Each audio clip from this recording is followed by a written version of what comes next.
Good morning. We'll call the meeting to order. Council is conducting this meeting in person and via conference call in accordance with the Municipal Government Act, Section 199. Council chambers is open for public attendance in person. However, councillors and members of the public may still join meetings remotely using our current teleconference process. If the meeting is recessed, callers will be put on hold until the meeting reconvenes, with the exception at noon, where callers will be asked to call back in. This helps with call quality. Please note this meeting is being recorded and may be uploaded to our website and/or social media. To eliminate background noise, please mute your phone during the meeting. We also ask all attendees to mute their devices to reduce disruptions to the meeting. Everyone has a right to be present at council meetings and council committee meetings. Any attendees that are considered disruptive to the progression of this meeting may be removed at the discretion of the chair as per the MGA Section 198. We thank you for your cooperation and understanding. And do we have any councillors participating remotely today? Councillor Kester, are you on the line?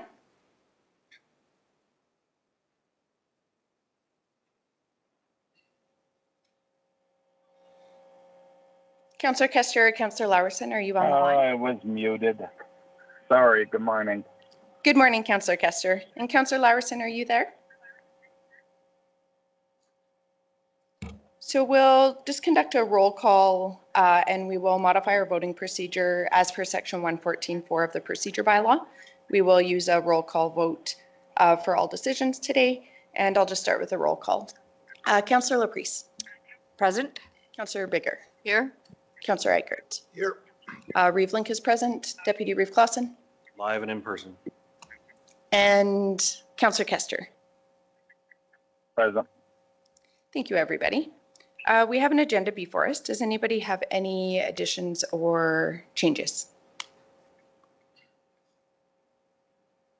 Hearing none, a motion to approve. I'll move to approve the agenda. Thank you, Councillor Laprise. Any questions or discussion?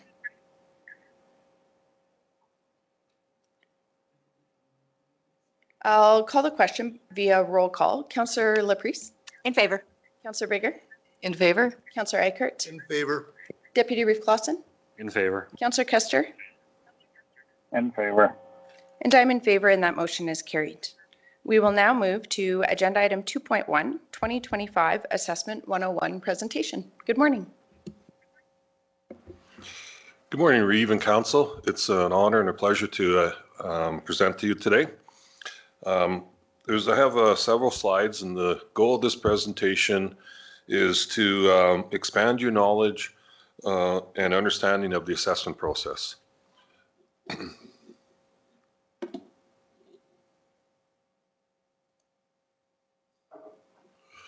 But before we get into the serious stuff, this slide, I wanted to display some misconceptions that the public has of our position, the assessor. We're not the tax assessor, we're actually the property assessor.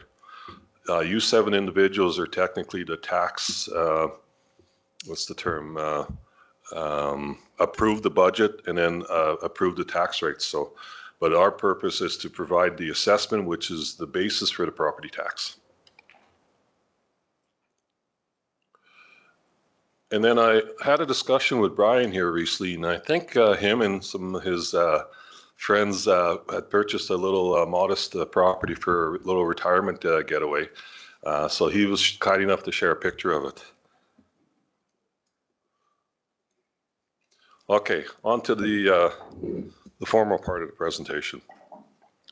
So anything that we do from an assessment standpoint is pretty much legislated either in the Municipal Government Act or the associated regulations. I've just provided some simplified interpretation of the terms identified in there. And we'll start with Class 1 residential. Now, this is a default class. It's anything that's not classed farmland, residential, or machinery equipment. Most people perceive this to be a residence, which it obviously is, but you could have a vacant acreage with just a garage on it, or even if the vacant acreage isn't being farmed, it would be classified as residential. Non-resident, unless the zoning of that acreage was something other than residential. Class 2, which is non-residential, again, this is a simplified interpretation of the MGA, but this is a commerce or industry takes place, and just like a residential class, in non-residential, only a portion of the properties is assessed at market value, and that would be like an auto repair shop or a gas station, welding shop. But there is a subcategory of non-residential, which is linear assessment. And this is something that straddles many municipalities. This is assessed at a regulated rate. And some examples of this would be wells and pipelines, which we have quite a bit in the county, electric power systems, electric power generation, telecom, and cable systems and telecommunications. And interesting, railway actually moved to linear in about 2020. It used to be part of just non-residential assessment that I would, as the local assessor, would perform. Class 3 is farmland assessment, or farmland, I should say. And in order to meet the definition of farmland, it has to be used for farming operation, which means you have to have the raising, production, and sale of agriculture products. So most, if you just have, there's actually specific listing in the MGA. It's a little more technical terms. I use the more simplified terms.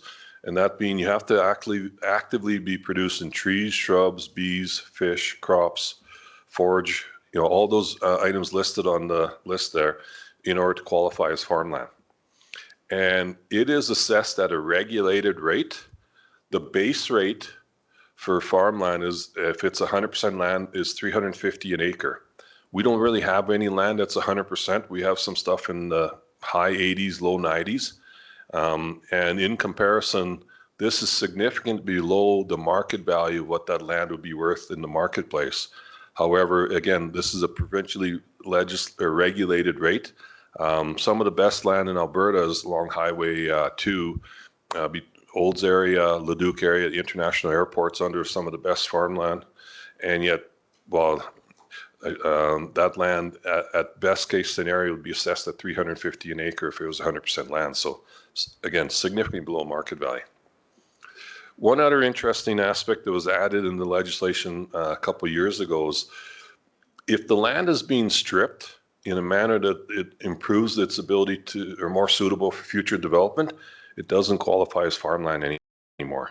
We have a little bit of this in the west side of the county in some of the industrial park area, but there's jurisdictions closer to bigger centers that have land on the edge that the individuals would strip, and they'd argue that they put some cattle on and still should qualify as farmland. It doesn't. If it's been stripped, they've tightened up the legislation to ensure that that wouldn't qualify as farmland, because there's a huge difference in the assessment value if it's non-residential or residential. You have a 160 acre or even say 40 acre parcel at market values where it's significantly more than if it was classified as farmland. And the last class of assessment is machinery equipment. And this is essentially anything used in the manufacturing or processing of a product. It's assessed at regulated rates, and it gets a bit of what's called a preferential assessment treatment. When it's new, it's assessed effectively at 58%. Because we apply immediate 25% depreciation, and it's assessed at a statutory level of 77%. And so we have sort of two ways we can value the machine equipment. The oil field stuff, the smaller field sites like separators, dehydes, we have a regulated rate for that. There's a manual that actually is in place for that. And we identify how it fits the manual, and there's rates established for that. But when you get into more complicated properties like, well, a grain elevator has a little bit of M&E, gas plants has a lot of M&E, and we need reported cost on that M&E because there isn't a rate for that. And even in analyzing the reported cost, we go through what's deemed as non-assessables. So there's some sort of irregular type of cost during the construction. They put in one item, realized that the design was slightly wrong for that. They had to pull it out. We have to adjust for that. But if they spend, say, $100 million on that M&E, the assessment would come in at roughly $58 million because of that, those two adjustments for depreciation and statutory level. And I encourage, if you have any questions, please ask them as we go through the slides here.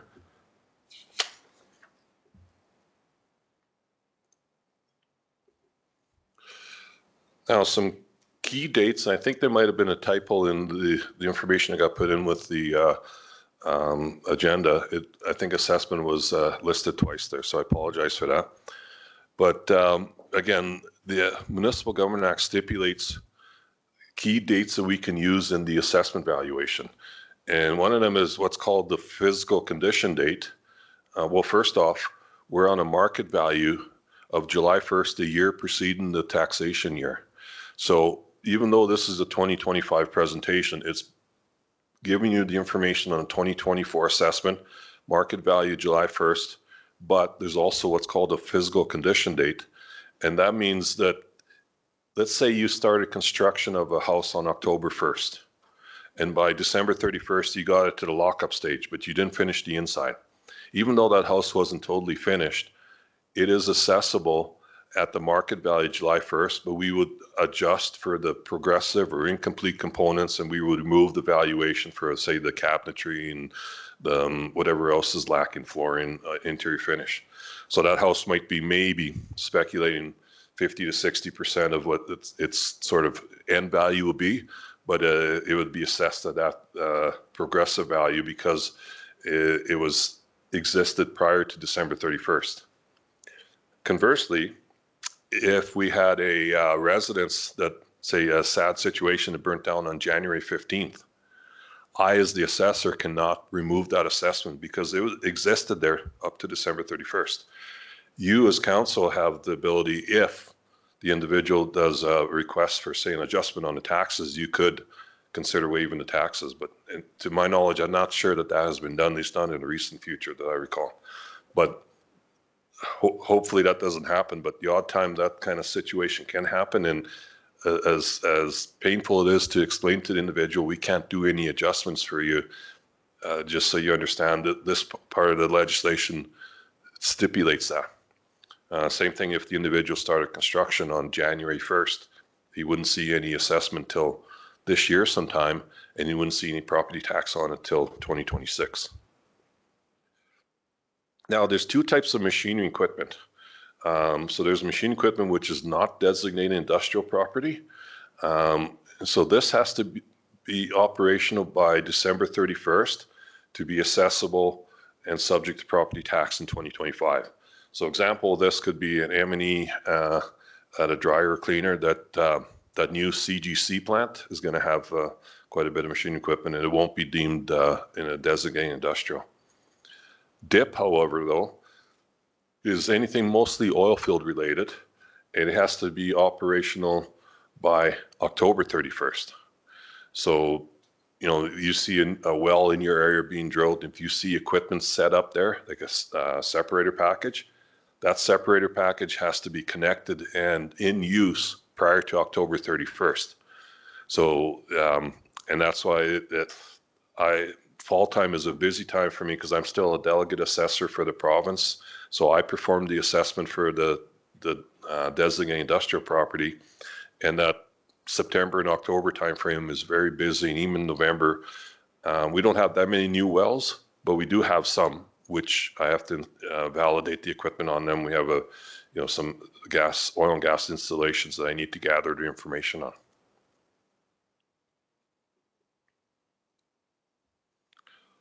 Okay, now here's a detailed listing of our assessment.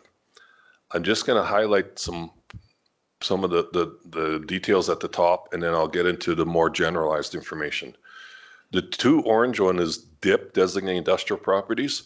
So I still perform that on behalf of the province. Actually, I missed highlighting one. I apologize for that. Code 8, which is DIP machinery equipment, that should have been highlighted in orange as well. So there's 3 assessment classes that I performed the valuation on. The white is all the in-house, either res, non-res, or farmland assessment categories. And then the yellow is the linear assessment, and they're broken out into, as discussed earlier, the different types of linear assessment. So the bottom line for assessment for taxation purpose, really you only have those three classes of assessment that you can perform that we can levy the property tax on. This actually has one extra one, the linear, but linear, when we get further into the presentation, gets rolled into the non-residential. So there would, the composition of assessment base is, roughly 33% is residential class, just over 33. Farmland is a very small percentage of our assessment base, and that's because it's at that regulated value. If this was at market value, I would suspect that the farmland would significantly exceed the residential assessment class, because even if you say conservatively 3,000, 4,000 acre, you tenfold that minimum, you're at 1.9 billion, and that's a very conservative estimate. It'd probably be even higher than that. The west side is worth significantly more than the east side of the farmland. Non-residential in this category here is just those automotive repair shop per se, the buildings at an industrial site, and then the M&E is just, this includes both the DIP M&E and the non-DIP M&E. And then the linear is a fairly significant portion of our assessment base as well. 31%, it's almost equivalent to residential.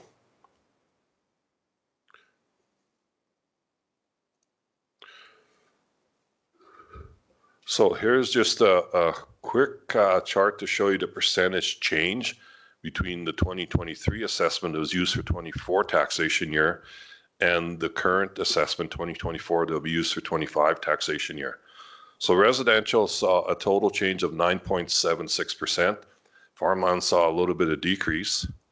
And I forgot to mention earlier in the presentation, there actually will be a test at the end, so I hope you're paying attention and ready to answer the questions.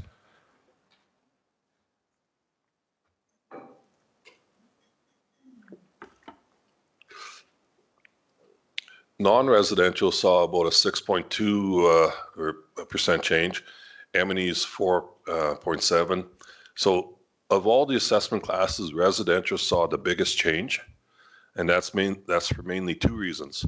Market value has increased in all areas of the county, more so on the west side, but even on the central and east side.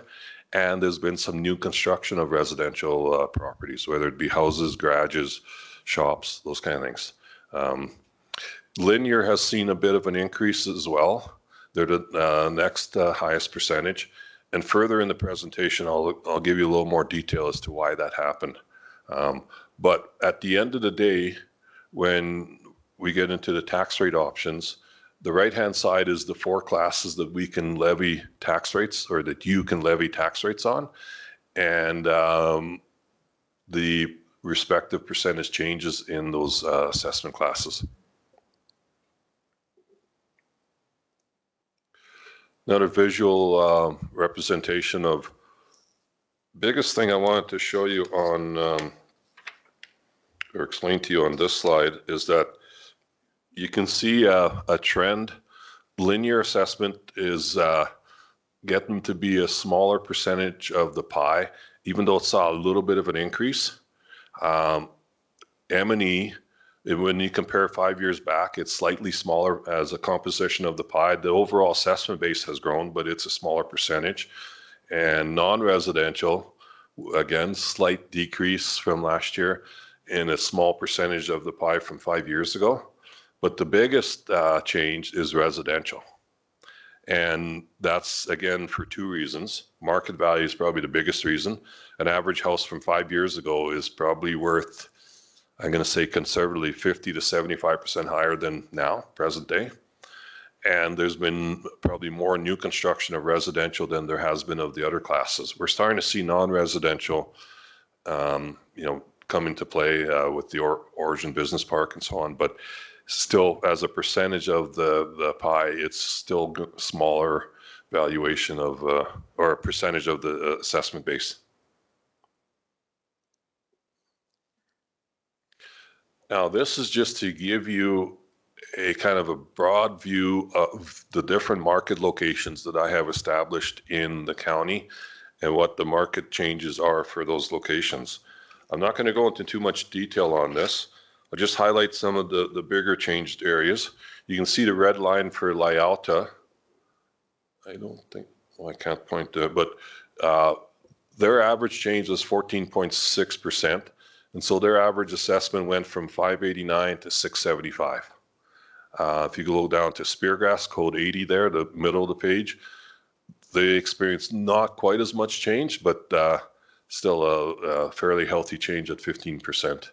Now, if you look right above there, Clooney, even though it seems like a large percentage change, 15.6, the dollar value change is only 18,000 in comparison to the other jurisdictions. And then our highest market value area for the rural is the location 7,000. And you can see that the percentage change there is about 7.3. So the average acreage in theirs went from 588, or at least this is the residential class of assessment specifically. And that went from 588 to 631. So then towards the bottom of the page is where the overall net change has occurred. So this is a computed calculation. The average residential assessment in 2023 was at 474, 700 basically, and it went to 516, so about 8.8% change. Now, I just want to make sure that you understand this is the average change. I can't tell you exactly where that specific property experienced that, but in generalities, I can indicate that the west side is this probably higher than this average change, and the central side is probably just a little bit below this, and the east side is probably somewhat below this. So again, when we get into the tax rate options later, I want you to really understand that this, when you're talking to the ratepayer there, and the options that are presented, they're going to be based on this average change. So the individual property owner could experience more or less, depending, if they had a new addition or some changes in the inventory, they could be more than this percentage change.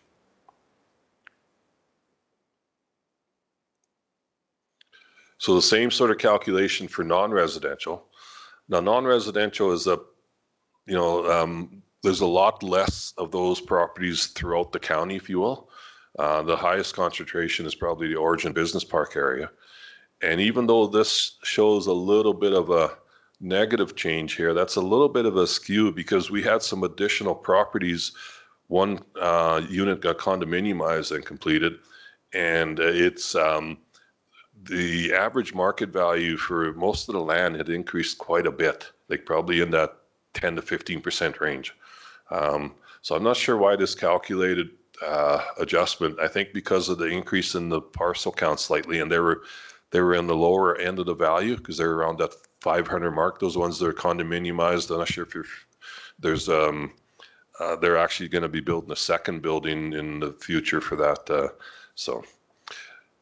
So the average change, and there's quite a discrepancy between the median, which is the midpoint, versus the average change. I've only focused on the average change here. That's the higher end properties, if you will. They're experiencing about a 2.8% increase overall. And again, two reasons for that. Market is a small percentage of that. The market value increase for non-residential is a lot lower than it is for residential in most areas. They're just, Origin Business Park is maybe the exception to the norm, but we just don't have the demand for non-residential properties like, say, Strathmore or City of Calgary does. We're getting closer, and again, a caveat with the Origin Business Park and Goldfinch is another kind of a hot area that those areas are experiencing more than this average change.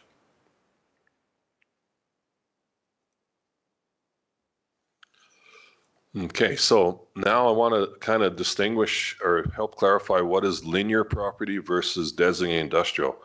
We kind of chatted a little bit about linear, but the designated industrial is essentially anything that's regulated by these agencies, Alberta Energy Regulator, AER, So mostly oil field properties is associated with that regulator. Alberta Utilities Commission, which would be your cell communications entities. Canadian Energy Regulator, previously the National Energy Board. So that would be your power systems, your power generation facilities. And DIP also includes, we already chatted, a separator gas plant. There's also a identification of major plants. Essentially, to meet the criteria of a major plant, you have to be over about 35 million of machinery equipment assessment. And that's in the DIP category. We have some non-res that aren't DIP. On the west side, there's a bulk fuel storage facility that is significantly above this, but again, it's not a DIP property, so it doesn't meet the criteria on this. So a little bit of a visual understanding of help to give you an understanding of what DIP property is. This is sort of a sort of a typical site, especially on the east side of county where most of the oil activity is. And, so you'd have a separator package here. You can see the building on the right-hand side would be the non-residential classification, but it's still a DIP class. That vessel sticking outside that building is the separator. Inside that building, there would be a chem injector. There could be some valving, some RTU or SCADA systems that control. There's, you can see, oh, I can't see it on here, but there's usually a little solar panel with a little antenna to for the SCADA system to communicate to their field or their office, their plant locations to monitor the production there. The production tank is classified as machinery and equipment. That's the large black tank there. And then on the left-hand side, you can see there's the well and the pipeline that would potentially either go to another location like a satellite facility where they may be doing some further production of this. So let's help you give you a little bit of understanding of the designated industrial properties.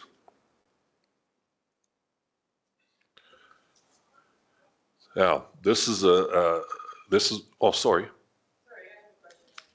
I think I asked this last year too. The solar, that's all under linear? Or the panels? It depends.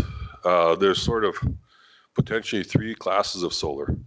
If it's a larger solar facility that's above, what is it, 10 megawatts, yes, thanks. Stumbled on that. Then it would be classified as linear assessment. So we do have a couple larger solar facilities. Gleason East came on stream. Well, actually, it didn't come on stream yet. That's going to be coming on stream next year. But further east, we have, no, those are wind generation. So there's a new, I know there's a new one proposed kind of by Carsland, a Nova facility west of Carsland there. So that there'll be in that situation, and even in the Gleason East, there's sort of 2 categories of assessment of qualify. Well, actually 3. There's the linear would be for the solar panels and anything that's used in the actual production of the power. But then the fencing, the buildings, there might be a maintenance building, that would be DIP non-residential. The land, there's no longer farmland, would go to non-residential, DIP non-residential.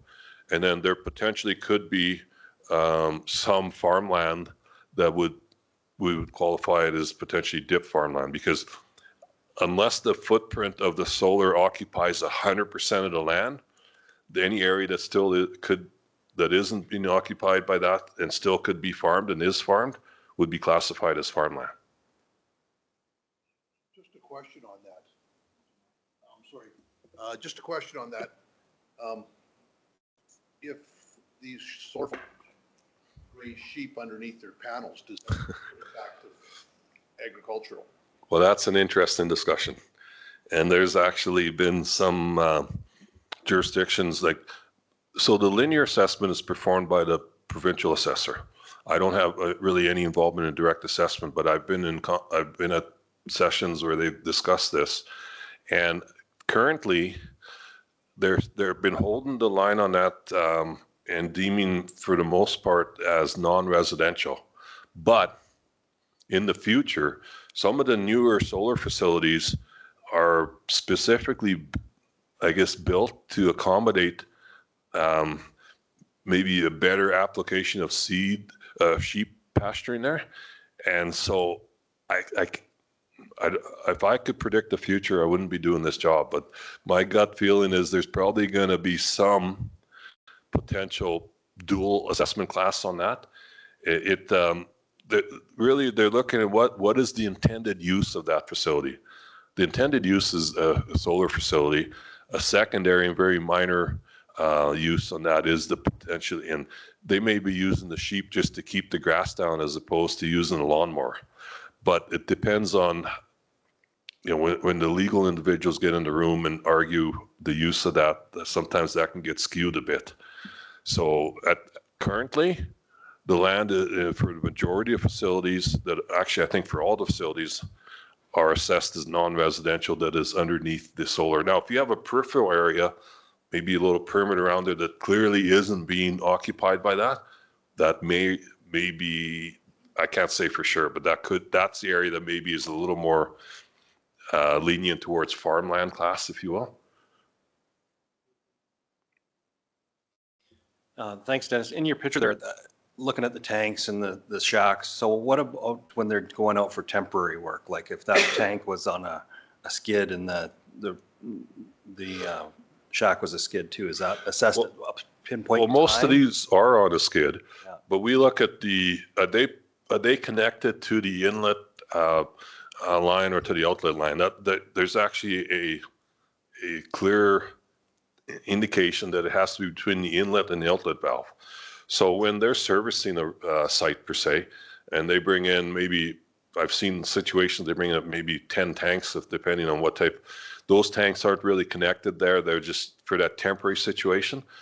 These are typically stay on site from year to year. When the well is first being drilled, there may be a lot more tanks present to help with, depending on what the field situations are underneath and how much liquids there is.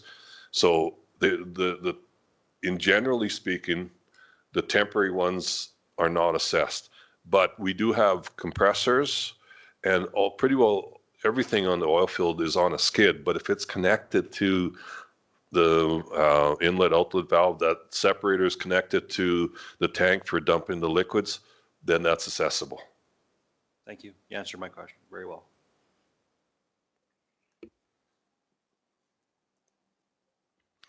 So this is a good news slide here this year, in the sense that the province allocated a 3-year tax holiday.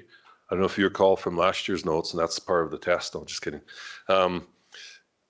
New wells for the last 3 years and new pipelines.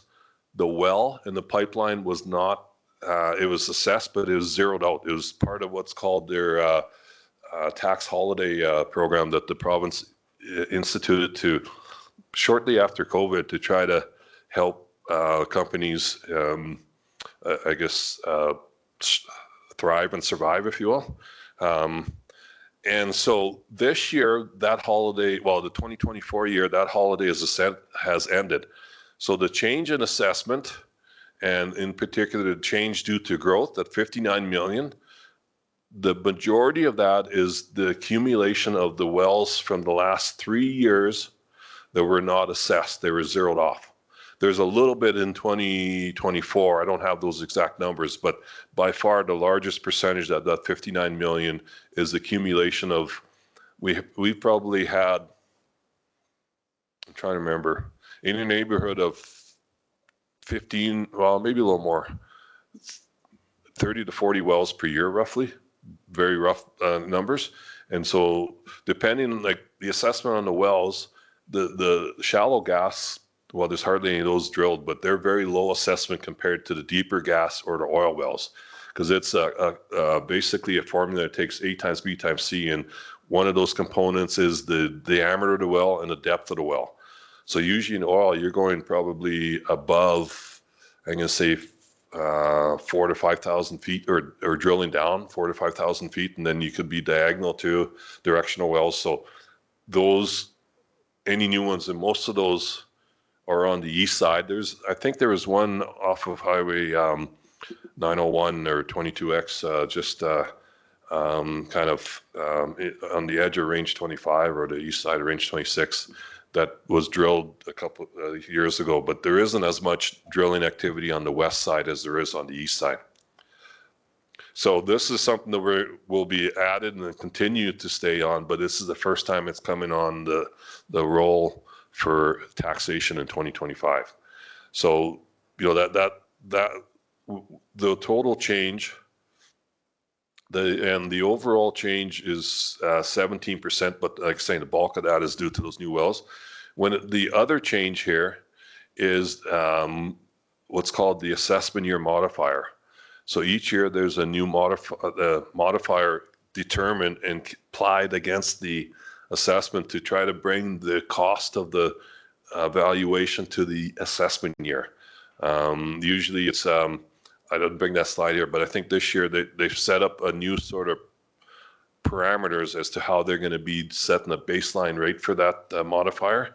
And it's tied more to not CPI, but whatever the non-residential equivalency is for the CPI. They're using that as part of their basis for trying to determine a more stable and easily to identify concept for establishing the assessment year modifier. Because they used to, I don't know if you remember a couple of years ago, they would give us a preliminary assessment year modifier, and then there was some, I'm going to say, political interference in decisions in the final assessment year modifier, because it used to be there was an engineering consulting firm was hired to determine what's the cost difference from year to year, and that's what the assessment year modifier should reflect. And there was one year where some jurisdictions used that preliminary assessment year modifier to project what the assessment increase is going to be, and the final modifier came in like about half the percentage change of that. So I hate doing predictions, especially on linear, because I'm not the expert in that.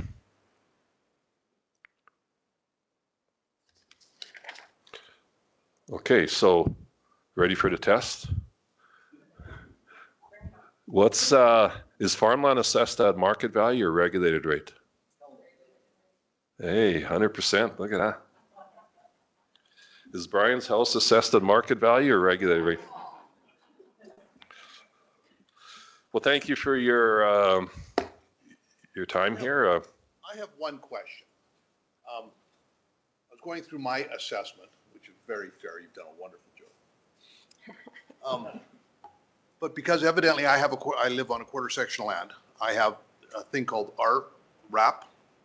And I'm trying to figure out, how does that work? Because then I started exploring, like I have my assessment, and then at the end of that assessment, $27,000 is taken off of that assessment, and I pay taxes on what you assess minus the RAP, I believe is what the correct term is. But some of them, going through this, some of them were like $100,000. So I'll explain that. So RAP stands for Rural Assessment Policy. It's a regulation that is indicates that a farmer can get an exemption on their residence, a reduction in their assessment based on the farmland assessment that they own. And it's subtracted from the initial valuation of the house.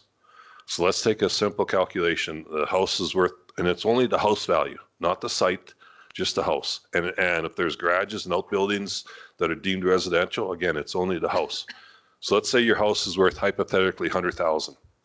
If you have on the west side 2 or 3/4 of land, you would have enough land to generate the $61,000 maximum exemption that can be applied, because it's based on what your farmland assessment is, and we add that farmland assessment and subtract that.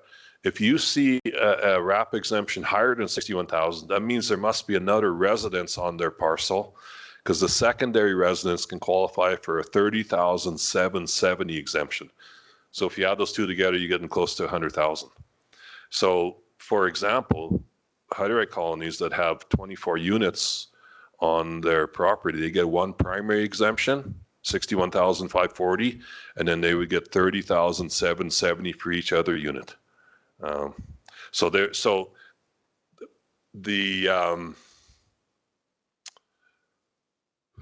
trying to think of how I can word the history of this because I'm not, this started right around the time I started doing assessment in 1989. And I think there was some, back then, the residences and on a quarter section land where, say, a farm residence, we'd assess a hypothetical 3-acre site at market value and the residence at market value.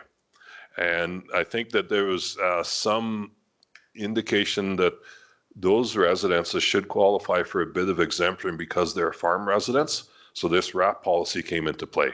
I'm not sure why or how it got developed, but I'm just telling you how it is now. Whereas you could have the same residence across the road that's only on 3 acres, doesn't own any farmland. So at minimum, if the farmer owns a bunch of farmland, their assessment would be $61,540 higher because they don't get that exemption.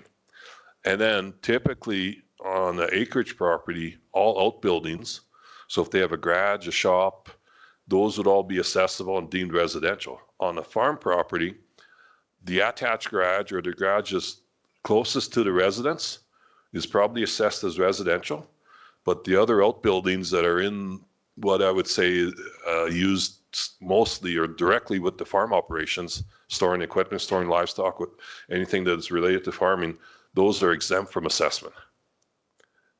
So that's a whole different discussion, but that's just if you were to compare it between your neighbor's property who's on an acreage, he doesn't get that exemption, where you might, depending if you only own a quarter of land, you might get maybe 30,000 exemption.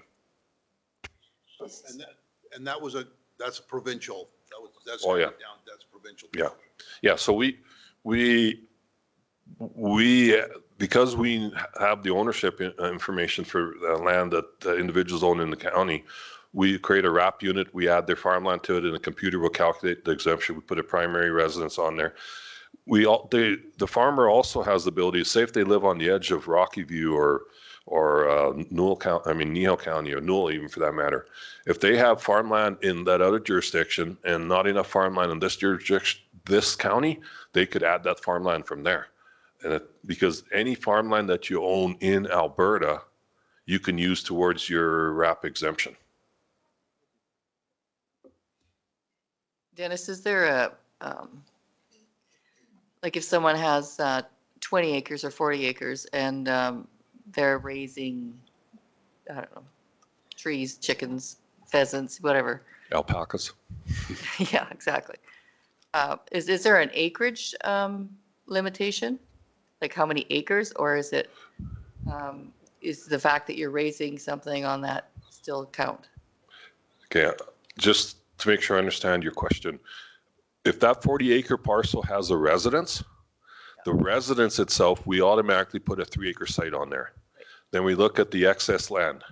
If it's used to raise livestock, it qualifies as farmland, and that would be assessed at farmland rates.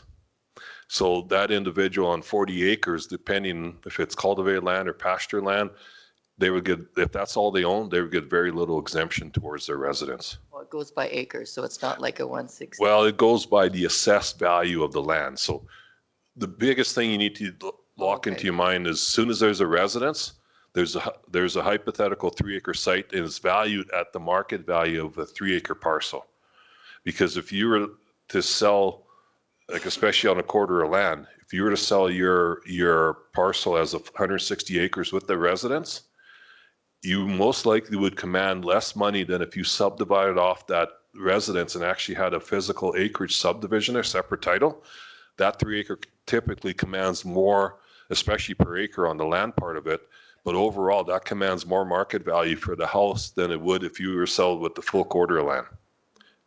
And that's a general rule of thumb. The west side is probably, you almost command similar money, but on the east side, you wouldn't command as much money if you bought the property as a whole big quarter of land, 160 acres versus a 3-acre parcel, 157 acres.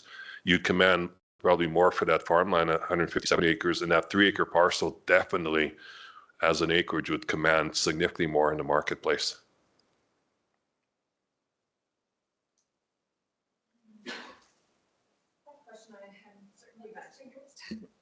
I'm sure you've answered this in previous years, but I get asked and I can never think of the answers. So when you go and assess a property and you go in and you look at the quality of the cupboards and the things like that, is that a legislated requirement to do that? Or is that something that, who decides what level, like, so in Calgary, an assessor isn't going to every house. I can't imagine. There must be a different way of doing it. So I'm just curious about. Well, there's kind of two parts to that. The legislative requirement is that we must assess the residents at the market value. Now, in the market value concept, we look at things that would impact the market value. Usually the size of the house is the starting part of it, the type of construction of that property. And if it's average or say above average construction quality on the house, usually most of the finishes in there correlate to that. They're above average. So we used to have to measure the cupboards. We don't do it anymore. We record that as a sort of an estimated calculation based on the square footage of the house. But the things that really impact the market value of a residence, the same thing you look for. How many bathrooms in there? Is there basement finish? Is there, is it a stick-built house or is it a log house? Usually log houses are worth significantly more. Modular houses are almost the same as stick-built house. There really isn't they're just built in a factory per se, but the quality of construction of those is pretty good nowadays. It's not like the term trailers conjures a different kind of we do have different valuation for trailers versus modular homes. Modular, we put them in with stick built, but a trailer, usually they're 16, 18 foot wide by 70 feet long. But to answer your question, we look at the overall sort of quality of the residence. We rarely do inside inspections. On the new construction, we try to do that, but we get pretty good plans now, just to ensure that the finishes that they're putting in there kind of correlate to what the exterior of the house looks like. Because sometimes, and farmers are probably, they're more cognizant of their spending, so they want a big house, but they don't necessarily put the really good or the high-end finishes in there. So that's where we have to use, we may ask some questions on that. Visually, we try to determine that. That helps us to establish because we have cost manuals that we use, and they allocate qualities of the residence, and then we can do adjustments like, if you put round windows or even semicircle windows, that's an upgrade usually.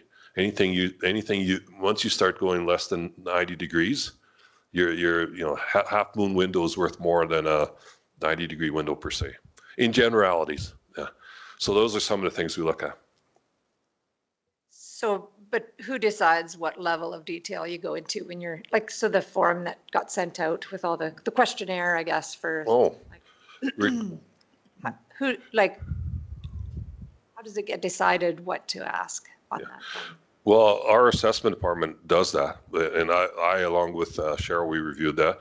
But that's again, it's a standardized information that pretty well all jurisdictions are requesting. They're trying to use more modern methods for obtaining this data. We started this in COVID, and we've been carrying forward on it because it serves two purposes for us. It advises them that we're coming out to reinspect the property, so it communicates with them.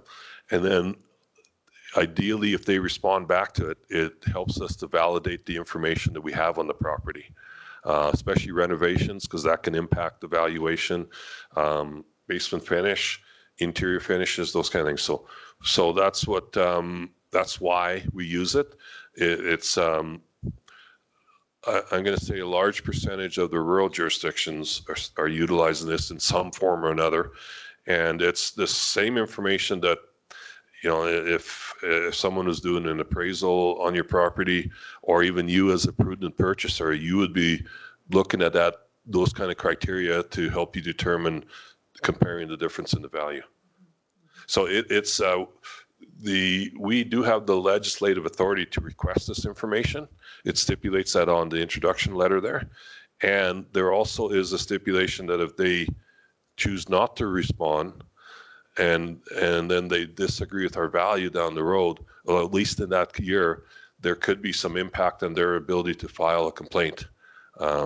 We haven't really come across that situation, but because our goal as an assessor is to ensure we're assessing everybody fair and equitable. That's two key pillars of our of the valuation of the assessment process. And it's I know the general public, they're I think a little bit leery of government officials, if I could be so liberal to say. And so that's why we've gone partly to this method, is we hope that they're honest in their response. We validate that. And, you know, if they say their garage is only 200 square feet, and we know, and we've measured it before, we can see from the aerial photo it's closer to 400 square feet, we're not going to, or even the house for that matter, we're not going to adjust it, especially if we have plans that indicate the house is X size. 99% of the people are pretty honest. It's that 1% that might not be. But that's the whole goal of this. If we have basement finish assessed and something happened to the basement finish, it flooded or they took it out, or we want to know that. We don't just want to know of the additions, we want to know of the removals as well. Thank you. Dennis, is there any talk about the regulated assessment on farmland being upped, changed? Well, I can give you my personal opinion, but your organization, RMA, has the biggest hammer in this game, if you will. And this has been this value was established in the early 80s, and they haven't adjusted it at all. If you talk to urban, especially larger urban centers like Calgary and Edmonton, Red Deer, most of them are very concerned that there's a farmland assessment base that is significantly undervalued. Keep in mind, farmland also contributes to education funding. So the only thing I could say is there's been every once in a while some concepts of considering to adjust that. There is a regulated rate review that's happening right as we speak. It's mostly addressing the industrial side of the equation, oil field linear valuation. Farmland is supposed to be down the road, like potentially 3 to 4 years down the road from this. But unless rural municipalities actively pursue this, bring it up to RMA, and then RMA will bring it up to the provincial government, it's the likelihood of it changing is very little. If the rural jurisdictions advocate for it, that's where urbans have been advocating for a long time, but they don't get in this regard, they don't get the same clout as the rurals would. I have one more question. I have a really hard time getting my head around the equalized assessment. Like, so you submit all of your data to the province and say, this is what our houses are worth and our properties. And then they say, oh, should be up or down a little bit. Based on. So let me try to explain that. When we calculate our assessment, especially the residential and the non-residential, that's a market value, we have to establish what's called an assessment to sales ratio. And so what that means is, for instance, I think Wheatland County, when we submitted our data, like when I submitted ours, we were around 98.5 overall. So that means the average assessment to market ratio is about 98% ratio. So we're at probably 98%. And there are some areas like Lakes of Merrifield and Speargrass where we have more sales. We're probably a tighter ratio there. But on the east side and central side where there's not as many sales, we're probably, because we have a range for residential, it has to be between 0.95 and 105. And so the purpose of Equalize is every jurisdiction submits their assessment. Some could be at 95, some could be at 98, some could be at 100. They want to bring everybody up to 100%. So the 95, their assessment base gets adjusted to be 100%. The 98.5 gets adjusted to 100%. if someone is at 100%, then they don't need to adjust that. And the whole purpose of that is any provincial requisitions such as education, even localized Wheatland Housing Board, they would use the equalized assessment as a basis to distribute the requisition burden, if you will, or so say if the requisition was hypothetically 100,000, and if we were at 95% of assessment, they would adjust our assessment up to 100, but they use the valuations from the last 3 years to prepare the equalized. There is a little brochure that the province publishes on I think it's an annual basis, and it gets into a little more detail on this. I could easily send you a copy of that if you prefer. We actually, I forgot to include it. I'm not sure, is that tax video still in, is it going to be in yours? Yeah, there's a little tax video that actually explains that. We're using the city of Airdrie's example. So it'll give you a little more light, but that's the whole point of Equalize is just to bring everybody's assessment up to 100%, and then to help, it's mostly for education, but there's some other requisitions like Wheatland Housing Board or any management boards that exist, because the assessments in the villages could be more or less than, like they have to be at least on minimum 95%.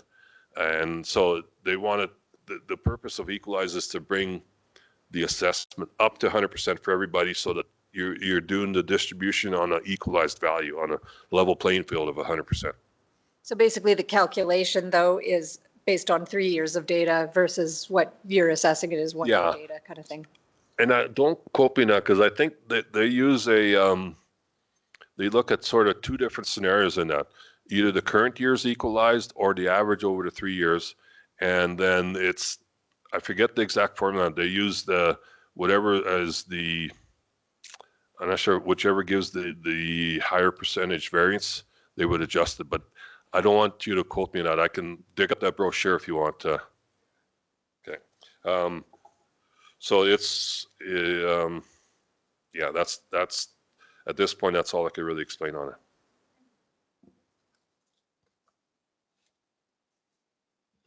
Any other Send questions? it to Brian and get it to distribute to everybody then. Councillor Kester, did you have any questions? No, I don't. Thank you. Well, if there's no other questions, thank you very much, Dennis, and thank you for answering all of our questions and for the fulsome information. I think every year we have a more in-depth understanding of assessment, and we really appreciate your in-depth knowledge and the way that you're able to explain it to us. So thank you. Thank you for the opportunity to present. Thank you. Perhaps a motion to accept for information? Also move. Also move. Thank you, Councillor Bigger. Any questions or discussion? We'll vote via roll call. Councillor Laprise? In favor. Councillor Bigger? In favor? Councillor Eichert? In favor. Reeve Link is in favor. Deputy Reeve Clausen? Yay. Councillor Kester? In favor. And that motion is carried. We'll move to agenda item 2.2. As long as, does anybody need a break or are you guys good? Let's take maybe just a 5-minute break before we start this, and then we won't have to interrupt. So we will reconvene at 10:05. Thanks, everybody. Good morning. We'll call the meeting back to order, and we will jump in at agenda item 2.2. Morning committee members, Joel Chasson from Financial Services. I'm just going to scroll down to the report here.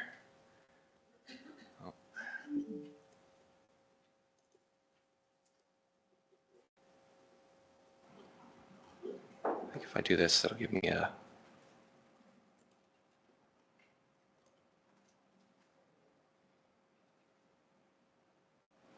there we go. Work smarter, not harder. So to just give you just a quick background and a summary of the budget process, and typically what we do year to year is we start with the planning around the interim budget. That typically can start in July and August, and I'll work with managers because I like to draw them through the mud for months. And that's really when a lot of the detail work in terms of planning for capital and operations and stuff for the upcoming year happen. And many municipalities, they do one budget and they pass it in December, just as we do with our interim, and then that's it. However, the county does a final budget, which has quite a few advantages, I would say. One of them being that the audited financial statements get completed around this time as well. So it gets us opportunity to take the finalized reserve balances, for example, and really update the budget based on kind of where those are and provide more accurate projections for the current budget year, and just kind of set the budget more appropriately within, we're already into the operational year at that point as well. So it allows us to, if needed, to make any amendments to the budget. Another thing that I've found, which is an advantage, is it lets you bring forward or carry forward those projects from the prior year which aren't completed. And so we'll see that as we go into here too. So there may be budget items that on the capital side aren't finished and they are approved effectively. But then by doing a final budget and carrying forward those values, you can do more appropriate reporting when you get quarterly throughout the year of what your actuals are against what the projected budget was going to be. So there's just a couple of advantages for doing that. And by having a more accurate budget and a more updated budget as well, it is a more appropriate time to, or more accuracy for setting that tax rate bylaw, which is the main source of revenue for the municipality as well. So for this year, we had approved our interim budget. I think it was December 17th. And that was done with a total of $51.9 million. What we've included in the package here are just kind of what I mentioned just now, are the changes proposed for the draft final budget. Now that we have a lot of updates, for example, the school requisition, we put an estimate in the interim at that point. It's been fairly well documented with the provincial budget as well, that their school budget and those items have gone up substantially this year. As you'll see in there, you'll see in the budget, the requisition values have gone up substantially over the interim as well. So what we do on the table here is we just show the gross operating expenses that go from the interim to the final, that $2.6 million, the increase. But we also wanted to show, because some of those items, for example, the school requisition that we show, and we kind of match up the colors here.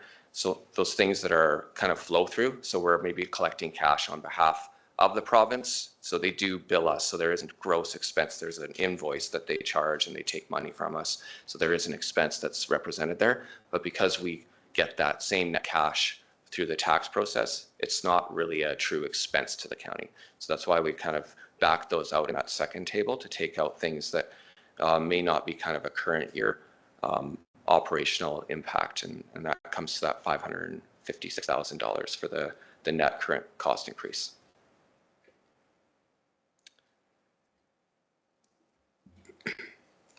Something I did want to mention is that just based on the current draft interim, if we compare it to the final 2024 budget, these values have an increase of only $300,000 from the current draft proposed final, comparing the two.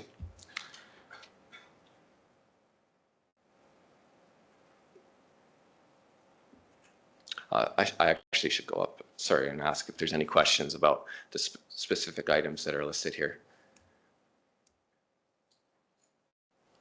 No.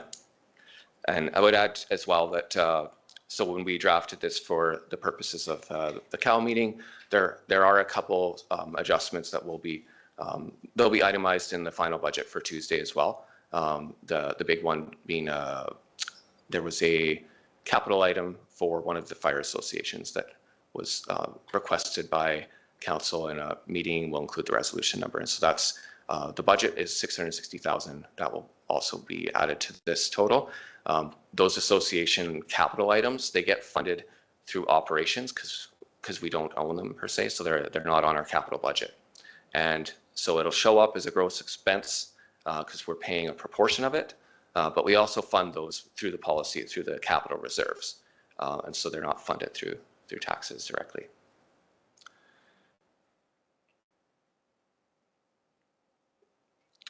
So to the capital budget, we've just kind of provided a table based on the proposed draft final budget. And this is how the funding sources are currently laid out. You can see if you take the unrestricted surplus and the designated reserves, effectively kind of both those are the pool of reserves that the county has. Those make up just over 50% of the funding. We have provincial grants at about 21%, and a bigger one that we've had this year that we haven't had for a while is the debenture that's for the Goldfinch waterline, and so that which is already under construction and underway. I'll go down to the attachment as well, the table that we included for capital. So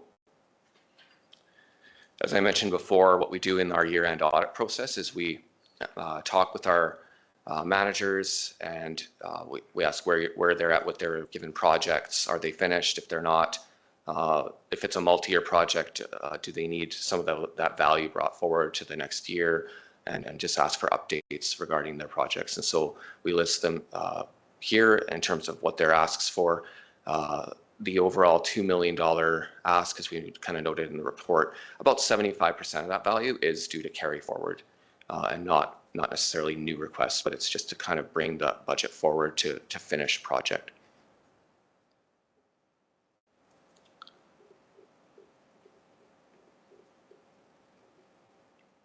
All right, we'll go up to the reserve section here.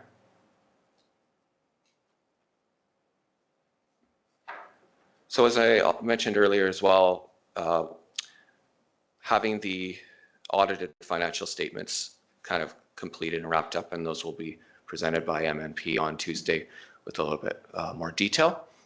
But having those available with kind of the finalized reserve balances, it allows us to better project and give kind of that solid 2024 ending figure. And then, as we've done in the last couple of years, is we take the projected final budget and we use kind of the estimated or average spend that we have found year to year on the capital, and we use that percentage, which is around 60% spend, and then we project forward what the end of the year 2025 balance on reserves is anticipated to be.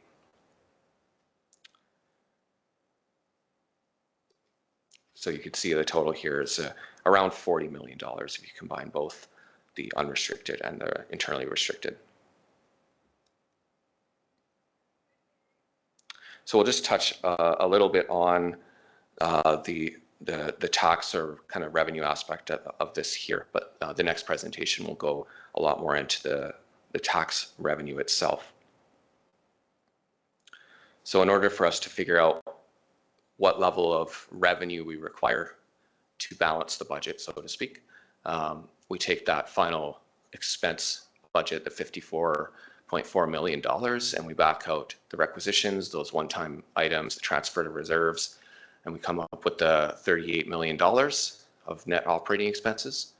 And then we use that number and remove any non-tax revenues. So that could be utility charges, development charges, just anything else that are budgeted for in the year that will contribute to the operations of the county. And so that leaves us with kind of a net funding requirement or residual after that calculation of the $32.2 million.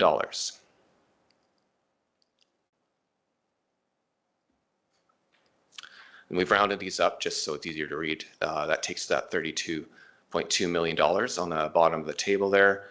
And so what we've done in the current draft interim budget is have a placeholder 3% value for the increase in taxes. And that gives you kind of a starting point to see what does this look like in terms of funding that $32.2 million. So at the 3%, there's about $900,000 drawing down on the reserves and $31.3-ish million from property tax. And then we've provided kind of a range just for context, right? To say a no increase would represent a $1.8 million drawdown on reserves, and all the way to what does it look like to be reserve neutral? Well, that would require a 6%. I've since updated this with the fire change that I just mentioned, and so and we've refreshed this table for council as well at the upcoming meeting. But at this point, the reserve neutral is about 8.1%. So it's just to provide context and to give council or the committee an idea of what that range looks like. And I think we've mentioned this in prior years as well, but with the budget being around $30 million, a 1% change equates to about $300,000. So if you're just looking at that 3% starting point, anywhere that if you're going to 2, it's going to be, so say 3% is 900,000, 2% is going to be 600,000 in terms of an increase.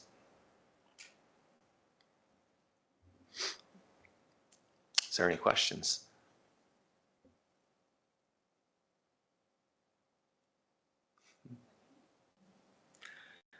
Well, my next presentation is more on the details of tax rates, but so I'll conclude this one and I'm available for any questions. If there's no questions, perhaps a motion to receive for information the 2025 final budget update. I will move that we receive this as information. Thank you. Thank you, Councillor Eichert. Any questions or discussion? We will vote by roll call. Councillor Laprise. In favor. Councillor Baker. In favor? Councillor Eichert. In favor. Deputy Reeve Clausen. In favor. Councillor Kester. In favor. And Reeve Link is in favor, and that motion is carried. We'll move to agenda item 2.3. Thank you. I'll just bring up my PowerPoint here, if you just give me 1 second.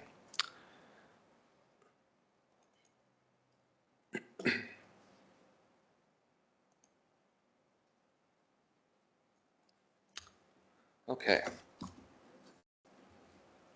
So this is a good transition to go from the tax revenue discussion as a whole into more detail. This is kind of where we combine Dennis's excellent presentation on the assessment, and he had mentioned that the assessment is the base or the foundation of the tax revenue. And so that's kind of where we're, this report, the intent is to bring that in as well as then kind of bring in the tax rate discussion and to give an idea of kind of what that looks like for an average property from year to year and what the bill theoretically from the different options could look like.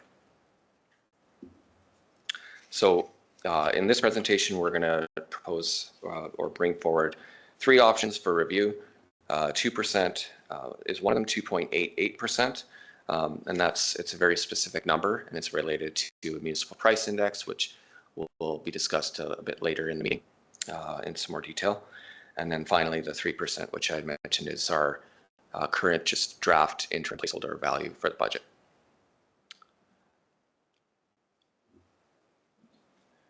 So first we'll watch a brief video here.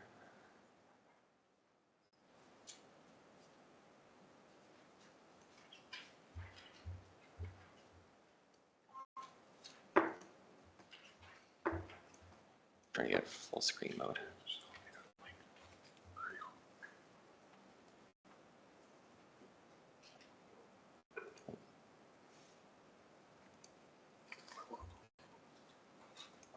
Full screen.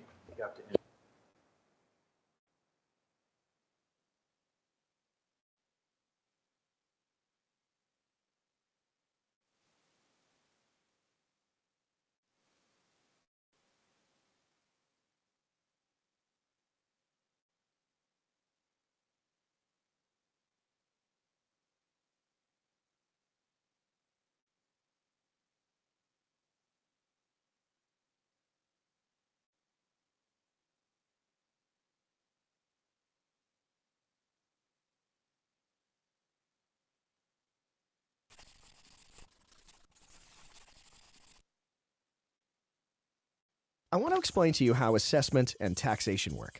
Let's start off by creating a small town with only 3 houses. Each house is different and has a different value. The first house has a market value of $200,000. The second house has a value of $250,000. The third house is valued at $350,000. The city supplies services, and the money to pay for these services is recovered through property taxation. Let's imagine that the town needs to collect $1,200 to pay for these services. To calculate the tax rate, you divide the cost to provide services by the total assessed value of all the properties in the town. This establishes a tax rate. Now, to calculate how much tax each home pays, we multiply the tax rate by the assessment. As you can see, the first house would pay $300, the second home would pay $375, and the highest valued home would pay $525. Let's summarize what we've covered so far. 1. Assessment places a market value on each property. 2.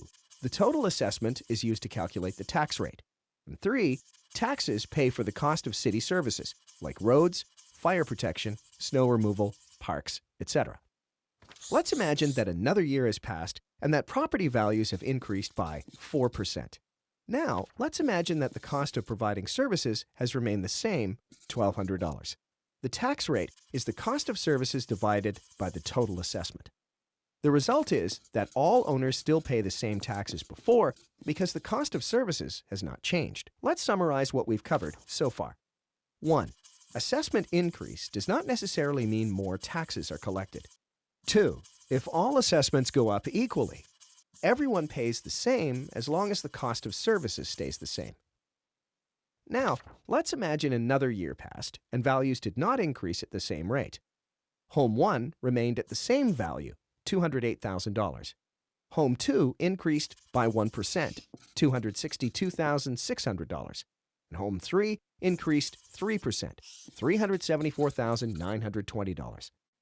The cost of services stayed the same at $1,200. Here's the math. $1,200 divided by the new assessment total equals the new tax rate.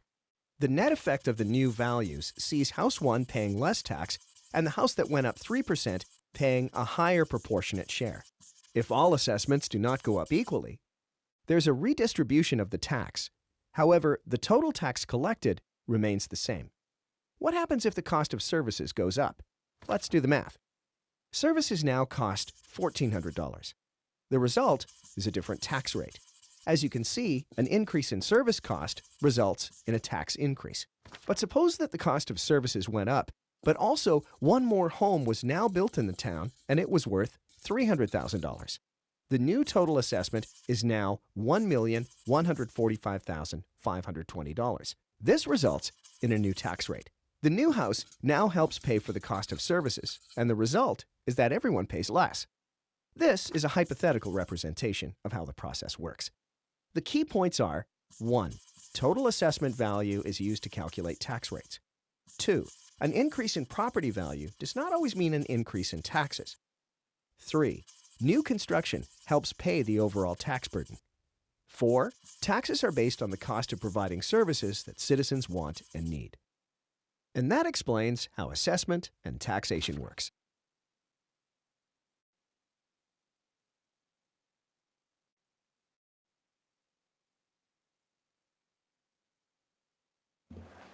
Thanks, Corey.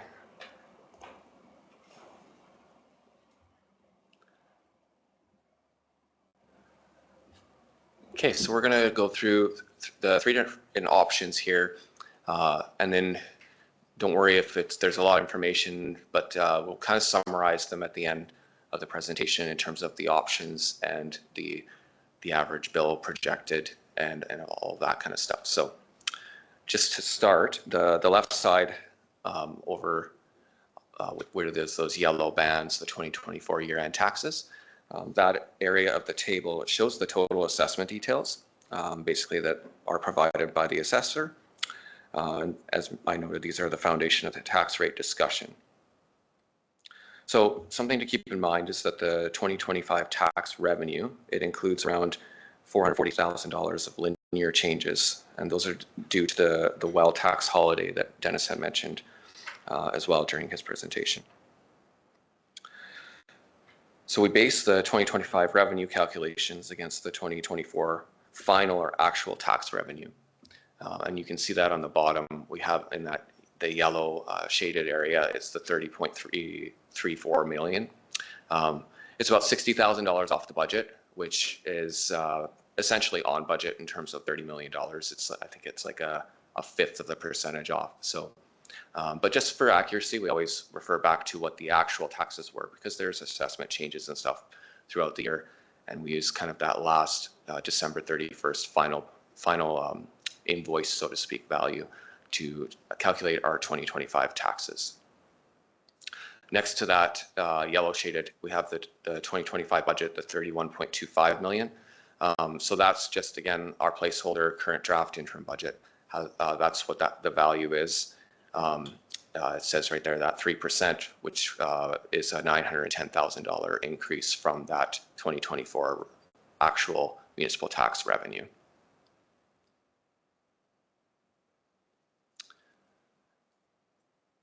So then we'll just kind of draw your attention here onto the tax side of it on the right-hand side. So under the 2% option, what we see here is $30.95 million in total tax revenue. And then you're provided a table with all of the, I guess that's the 5 different assessment class categories and what the option 1 revenues are per category. And then moving up from there is the tax rates. So that's the farm, residential, and non-residential rates. And those are essentially exactly what we watched in the video, the tax rates that are calculated in order to meet that cost level or that level of revenue that we're wanting to cover off the budget or balance the budget. And then finally at the very top there, you can see that band where we show the kind of the average representative house from the prior year. So if we're just looking at the residential, last year we had $475,000 as the average house, and that average municipal tax bill would have been just under $1,400. And then moving to the right, based on this 2% option, that house goes to, or not that same house, but the average representative house now for this year is $517,000. With under this scenario, the tax bill for the municipal side would go up to about $16. And then under that, you can see a similar projection for the average non-residential property, that one showing the $167 decrease approximately.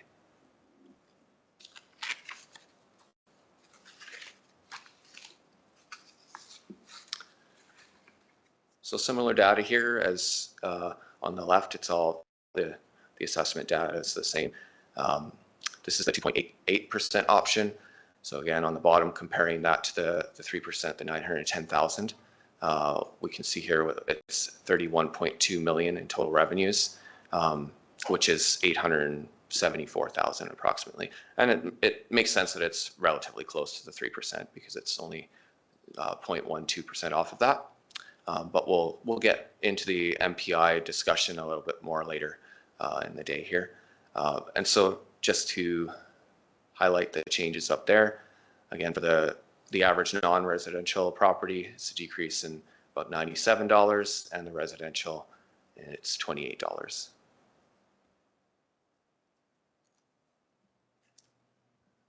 And finally, the 3% option. As I noted, that's our kind of placeholder value. So it equates to the $910,000 increase. And what that drives is the average residential is about $30 in terms of the increase, and about an $88 decrease for the non-residential.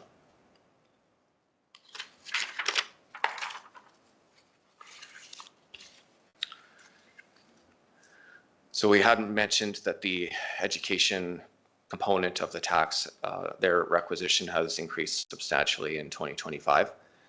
And we did want to just kind of highlight that in terms of like what that looks like potentially for an average residential or non-residential and farm property. So you can see there it's for their average residential, it goes up by $196 relative to the prior year. And so to give you some context, the overall requisition increased from $10.8 million in 2024 to $12.1 million in 2025. So that's what's driving the increase that you see here. It was a province-wide increase, and so it's all municipalities are affected. And when our assessor and myself had looked up some of the comparatives, our percentage increase actually was not as high as there's some municipalities that have quite a bit more in terms of that change. And just to highlight, just with all tax requisitions, the county is required to collect these funds on behalf of the province. And so we're kind of the intermediary, and council administration, we don't really have any effective control over the total that we are required to collect on these.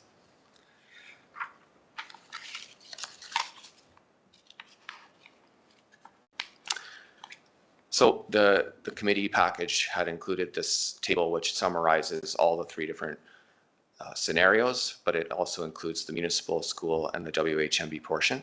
I did have an opportunity, because we have since received the actual WHMB requisition. So just for our purposes, I added that to the live slide. So this one's a little bit more relevant for review. And so you can see from here, there wasn't an over requisition, an over under from last year that we're accounting for in 2025, which means that the tax rate for collectability on WHMB goes down temporarily for 2025. So that's why you'll see those values drop. So if we take, for example, on the current draft interim 3% proposal, it's that residential property. The total tax increase on the average representative is $187. And you can see how that's broken down in that the school makes up $196, $30 of that is the municipal portion. And then they see a credit or a reduction. It's not that they're getting money back, it's just that the bill is less than the prior year. So that's kind of how it breaks out there on the right-hand side.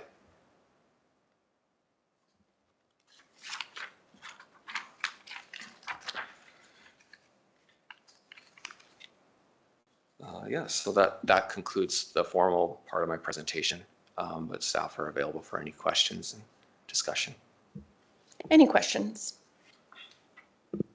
If I refer back to our 2024 tax handout, with the new proposed mill rate, and if we add in Wheatland, the Wheatland County rate, which is 2.9, 1.75, Wheatland Housing and Education, what is that new total tax rate going to be?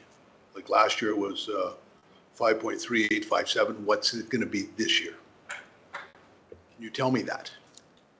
So through the chair, just to clarify, if you're just wanting to add up all 3 of the tax rates, is that right? Yes, I want to know what, like on that page, our mill rate basically, I tell everybody, is 5.3857 from the 2024. So I want to know what the new one is. I haven't been able to figure that out. If you just give me 1 second here. Okay, thanks.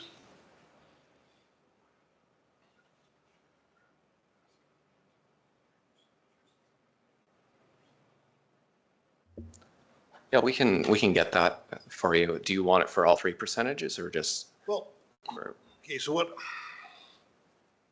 what I've got a problem with is we do this average thing, the average house. But if you have a house on the west side of the county, and last year was $600,000, and I'm going off of everything I had last year figured.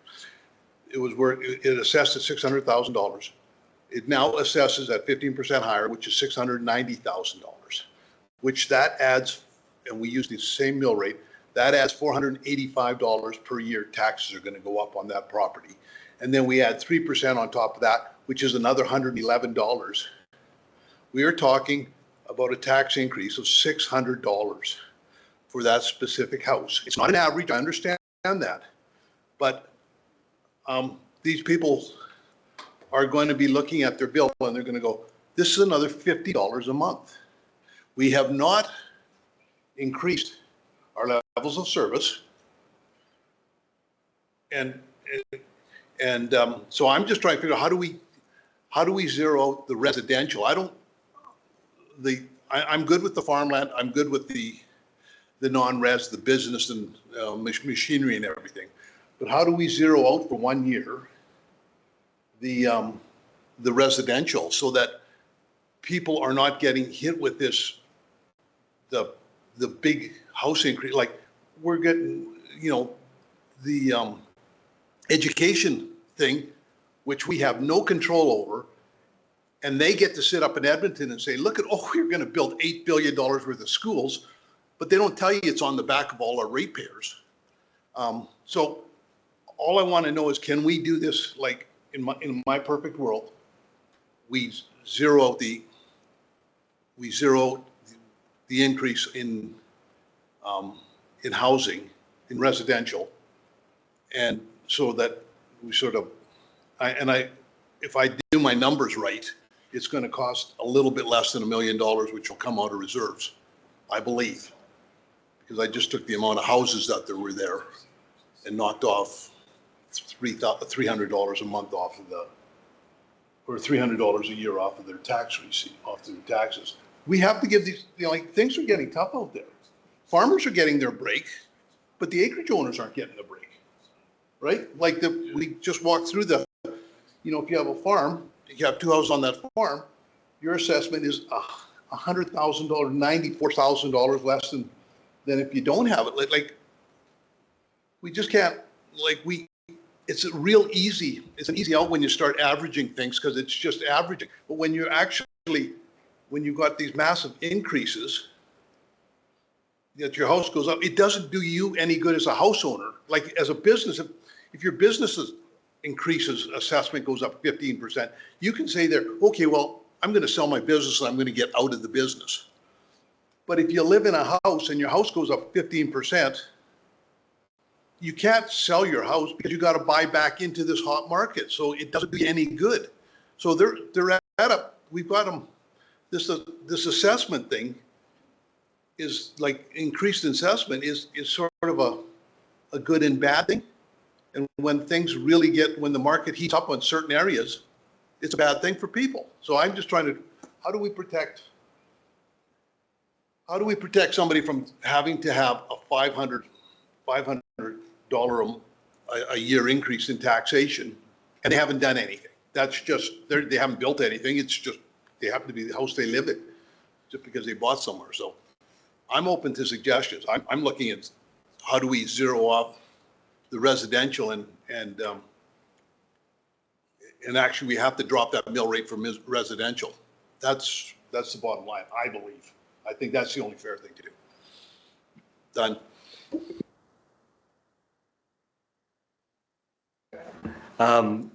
Being that Councillor Eichert and I and Councillor Bigger also represent basically the West End, and you pointed it out brilliantly that that's the biggest increase. Because it's location. I'm with Councillor Eichert. If we can lower the residential somewhat and burden it across the others, because that assessment has gone up so much, and there's been new builds as well, which offset that. But you're trying to encourage people. I also have one of the larger hamlets in the area that are actively going. We got a new developer there. There's, I've heard there's 20 lots already sold, so there is more coming. But those places are paying a huge amount in taxes. I have a lot of acreage people that pay a huge amount of tax. I also have a lot of farms that pay tax as well. But I mean, it is, we've done this to ourselves by having all these residents and having these subdivisions, having acreages. But I mean, I look at an acreage in my area that pays that amount. They don't have a sidewalk. They don't have municipal services. They get some services through the county, but mostly they have a gravel road or it gets graded very well. I give it that. The servicing is excellent in my area. But that same house in an urban area would have sidewalks, roads, access to municipal services that they don't. So I've always been an advocate for this. I had family members that were part of the Wheatland Ratepayers Association 25 years ago. They were founding members, and this is what they believed in. So. And they had over 100 and some people involved. Some of you remember that way back when, but they always advocated for this, and I will continue to do so.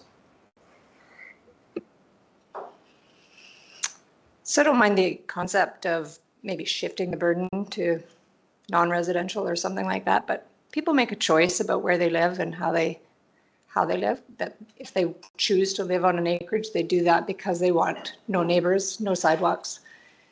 You buy in an affluent neighborhood because you want your neighbors to have the similar kind of house. All of those things. I don't know. These are all choices that people make. They buy an expensive house and I think people know that taxes are taxes, and I agree with what you're saying. They do share, their total tax bill is different than a person on the east side, but they have benefits of living there that possibly people on the east side don't have. That being said, we can certainly talk about shifting it to somewhere else, but I don't think that we should just be taking out of reserves for operations. Honestly, I think the cost is the cost. If we want to reduce our costs, we start reducing services, and then people will be upset. But like operations, there is a certain cost to that, and so we have to come up with that money, and I don't think I think as little as possible should come out of reserves.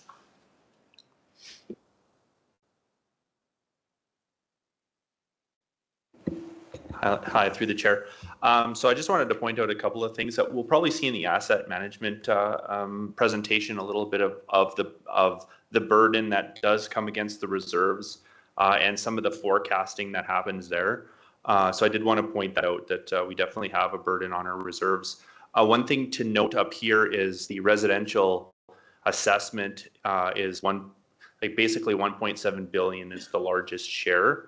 But the percent, if you look to the side, 14.82, they're currently only taking about 15% of the tax burden of the whole budget. So just wanted to point that out, that they do have a somewhat smaller share than the other ones already, and just for part of your consideration.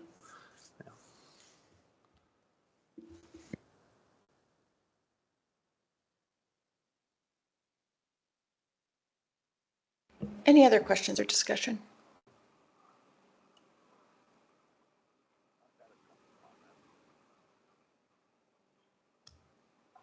If I may, through the chair, I just wanted to clarify something. I think if I heard correctly, you'd mentioned when you did the calculation for the tax increase, you used the current mill rate. If you look at this option, the proposed one, you look at the residential, and the mill rate has actually dropped about 6.5 or 6.16% because the assessment increase, and that's not just for the residential class, but for there's been a change in all of them. So I do have a spreadsheet. I have to go grab it that would show what the tax total mill rate comparison based on this 3% option, including the education. The only thing I don't have is the updated WMB. If you would like, and if you give me about a 5-minute break, I could bring that back to you and show you what the tax rate difference would be, and then we could crunch out some different numbers. But if you're using the old mill rate, that's not a correct representation of what the tax impact would be. And I just want to make sure you understand that. I'm good. I'd love to see the new numbers. So the education for 25 will be, you can just add 2.5533, and WHMB was like 0.1. So any change will be pretty nominal. Well, it does add up though when you tabulate all that together.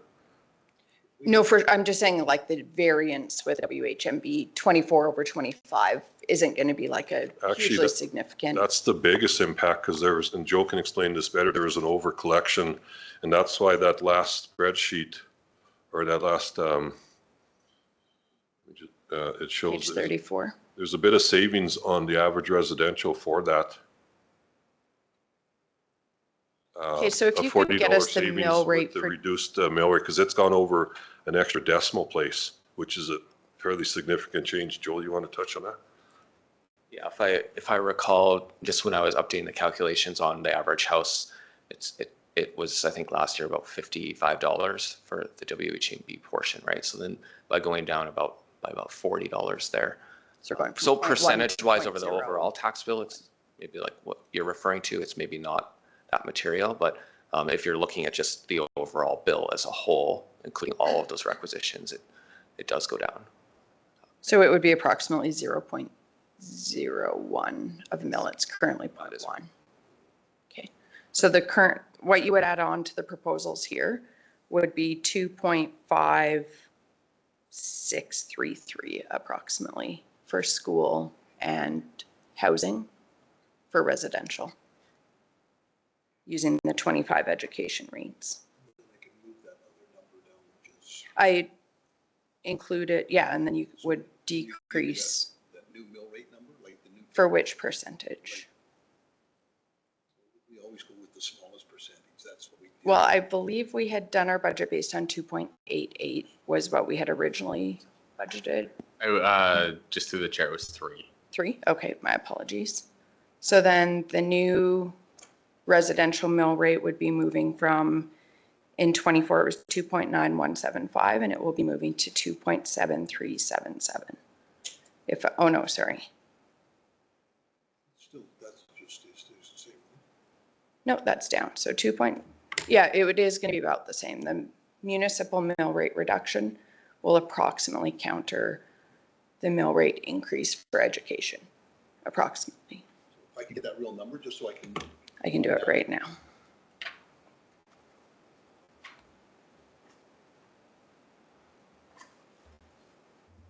And I guess this may help, if we go back to this slide, I'll just add a comment on here. So the total tax change for residential, say in option 3, was $187, and that was based on, we didn't have the adjusted WHMB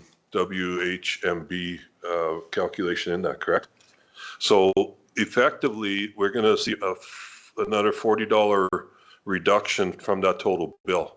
So instead of $187 increase, and that, again, this is based on the average assessment change that went from 475 to 516,000, but they're going to see a 187 less 40, so 130, which would be probably under that 7% change, net change overall. Does that help shed some light on it? This is a really good representation of the total tax rate adjusted with the WHMB. I appreciate it. If I had that final number. So I think our total residential mill rate would have been 5.3836. I'm going to look to Joel to confirm this for 24. And I think total residential with education and housing added in will drop to 5.1138 if I did that. Oh, maybe I did the education wrong on that one. 1 second.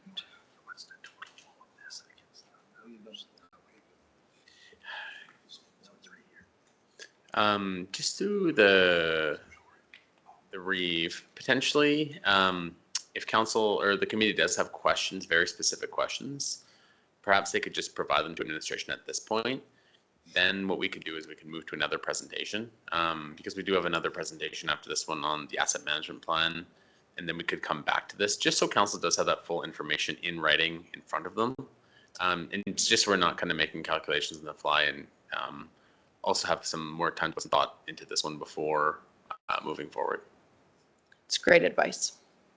I think we're going to see a nominal drop from 5, and we'll have administration confirm this, but I think 5.3836 to 5.301 approximately, So using an estimate for housing. But if admin could bring that back precisely, that would be super helpful. We'll go to Deputy Reeve Clausen, and then CAO Henderson. Just for my colleagues here, I like the idea that we have the reserves down substantially, and it's about where I'm comfortable at, just from where I sit. I like that we have also with those reserves have been allocated to certain areas through the asset management and things like I see that reading ahead that it's good. Like I'm very comfortable with that. It gives me the ability to explain my taxpayers, yes, we're running this as a good operation. I'm not opposed to what I see in any of these here, because I see how it's balanced out, and I'm looking to next year too, knowing what's coming online. We're setting ourselves up for pretty well where we can maintain this, if not, work a little bit. Either way, plus or minus in the future. So I really like how it's looked out so far, and it's taken us a while to get to here. But I think that's just my opinion. So. And like Councilor Reichert said, the service levels, I've talked to lots of ratepayers, they're extremely happy with the service levels. I'm speaking mainly in the public works area where that's basically what we provide the most. And then all these other ideals of new builds and stuff, we're just conscious of the costs of that moving forward. So that's all I want to say. Just a question of clarity to the committee. So the information that the committee would like later on in this meeting, so they want a comparison of the mill rates proposed, the mill rate in 2024 compared to the mill rates in 2025 for all options. And then I think another question that administration would have is, the committee did have some conversations about shifting some of the burden to non-residential from residential. Is there anything that council or the committee would like us to do with that as well? And I know I think there was an indication that's already been integrated, like into the proposed models. There's a heavier increase. Sorry, where am I looking? Yeah, no, I guess it's not shifting to non-res. There's a modest increase in farm with the largest reduction in res and a smaller reduction in non-res. So non-res is already absorbing more of the increase, with farmland also absorbing a higher amount of the increase. Is that satisfactory, or you want to see it further? Like I don't really like, I'd love the total tax rate on the three options. And the reason being that as long as I can go to my ratepayers and saying we are being fiscally responsible, and any increase that you're seeing is being saddled on you by the provincial government, I'm good with that. I'm good with blaming the federal government or the provincial government I'm good with blaming everybody. But, so there's going to be an increase. So there's going to automatically be an increase in taxation. But if I can say there's very little of that increase is because of what we are doing at the county, it is because of what we're being requested to do by the province. So just a further question of clarification through the chair. So you're looking just for the municipal mill rate only, or are you looking for all combined, or are you looking for all? When we hand out this flyer again, Okay. that gray area there, that number, that's right there. I want to know what that number is there, which is the total tax rate. Okay. I'll just maybe come grab that from you and just take a look at it. Okay, thank you. So you'll also get information back how much the assessments have increased because of the new buildings, right? So that offsets the mill rate. The mill rate's on the new assessed value of that year. So kind of you can't have one without the other. I don't mind the farmland being, I mean, they have that benefit of having a regulated assessment where, housing doesn't. So I like it going up or taking more of the burden.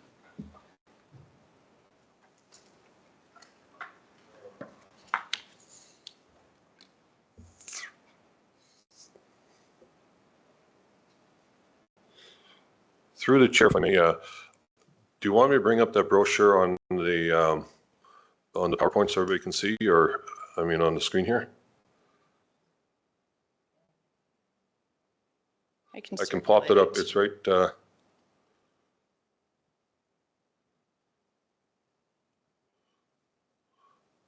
So if you want this, if I'm understanding this correctly,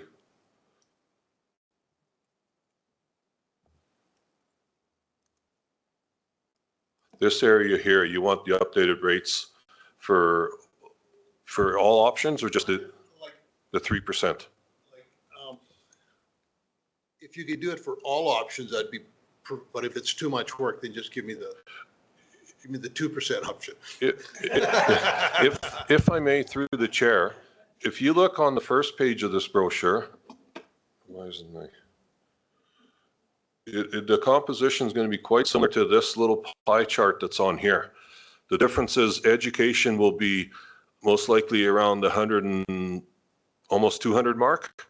And our municipal portion will be like probably, what would you guess be, about 20 some dollars on that?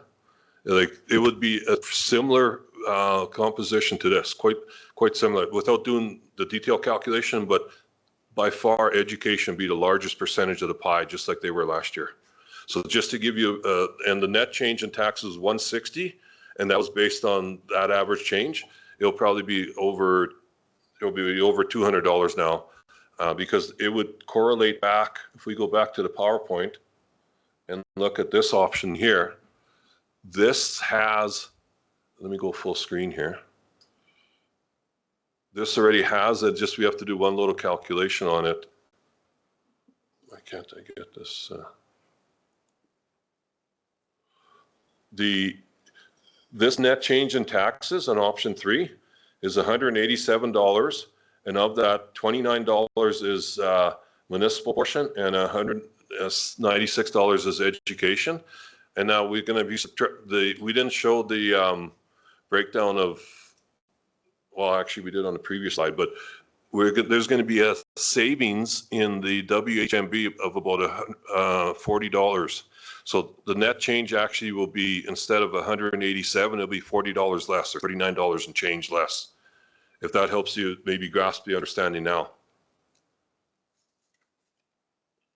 And I understand that, but that's on the average, that's an average cost. So I'm now talking to somebody on the west side who's seen his place go up $100,000.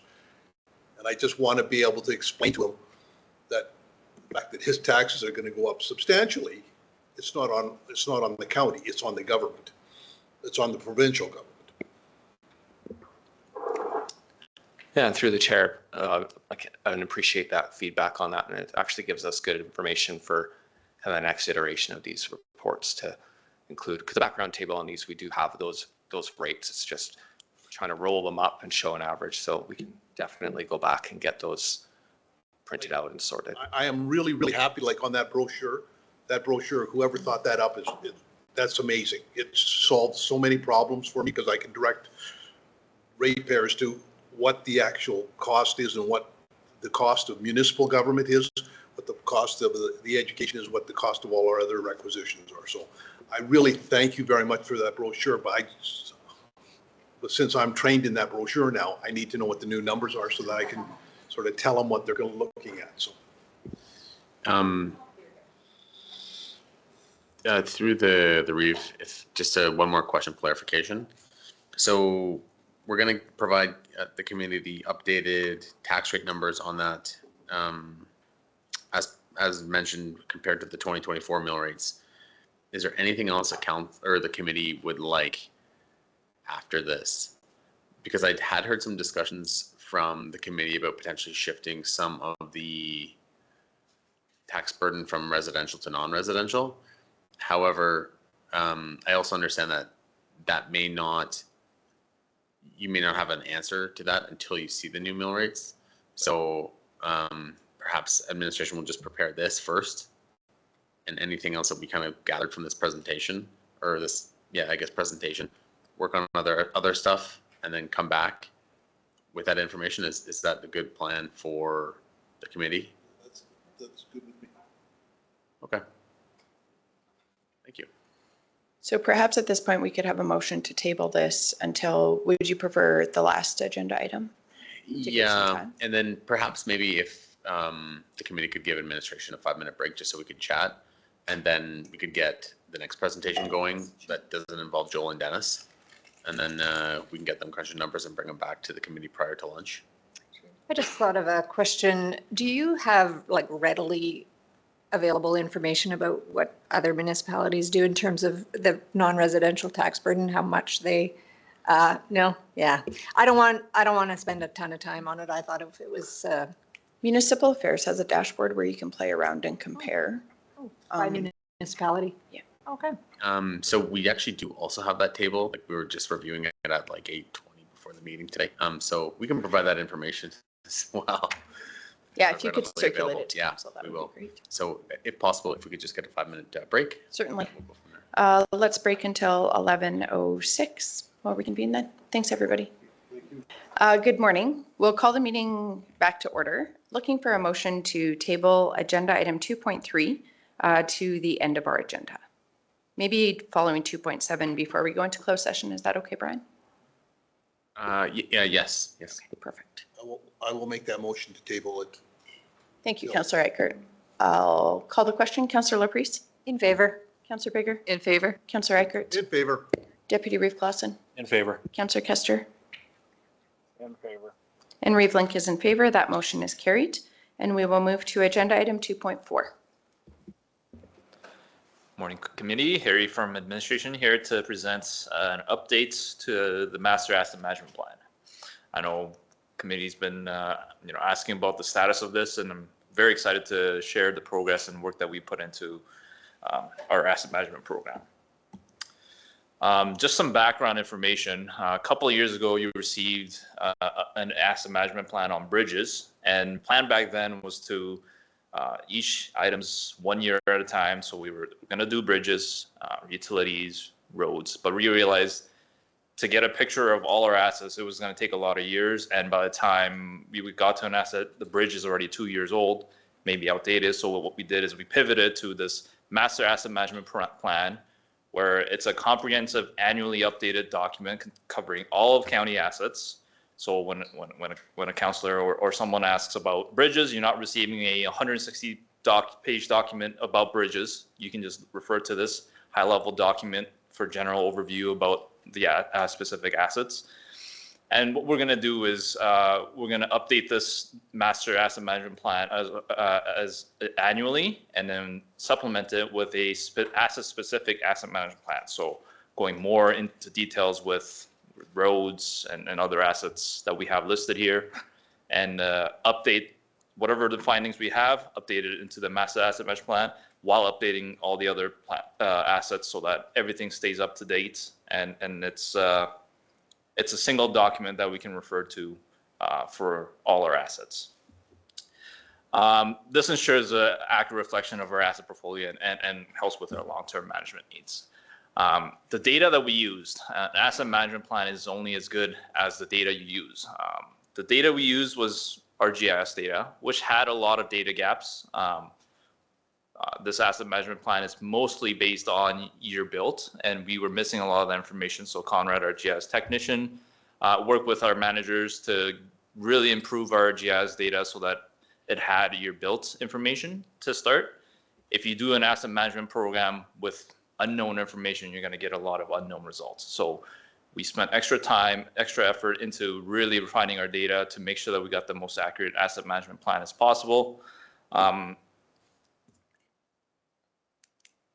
So our existing GIS data did have a lot of gaps, but we addressed it through interpolation. So some of the water mains didn't have year built. What we did is we took the information of when the hamlet was built or surrounding water mains and kind of interpolated that and estimated that year built so that we fill in all the data gaps.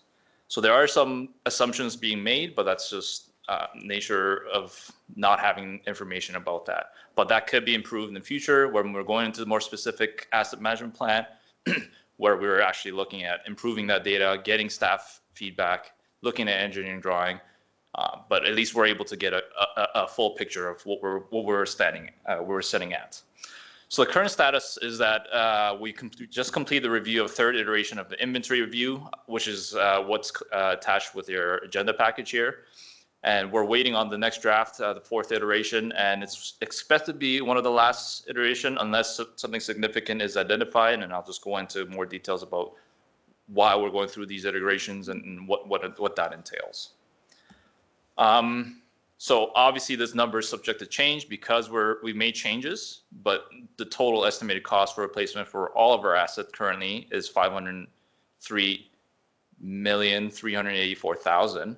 And you can see each one of these assets is actually shown in your agenda package in more detail as well. So if you were to look into that, every asset, if you have questions about assets, we will in the future go into more specific assets, but for now we're just going at a high level what we're looking at because we know the numbers are going to change with the next iteration. I will talk about a little bit about bridges and roads just because it's a couple of big assets in a bit. But the one thing to note is that the road network value is likely to change the most in the next version that's being worked on. What the current number is based on is based on urban environment, and what we actually pay is quite more higher. So we updated that value. So expect that road network value to change in the future. So with the next iteration. This is another aspect that we've been working hard on. So a lot of the year build, there's flaws to using strictly off year builds because you have assets that degrade different rate because of usage. Maintenance also changes things.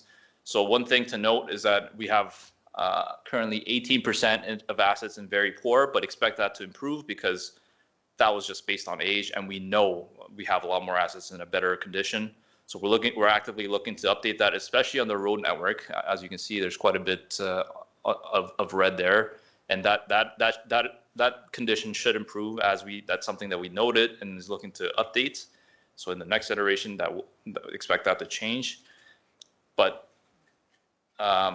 all the conditions are shown on the appendix here of the document as well, how we categorize. So expect in the finalized master asset management plan, expect to see detailed information about what that means, what a very poor condition is, fair is, good is, and all that will be explained, but expect this information to update as well.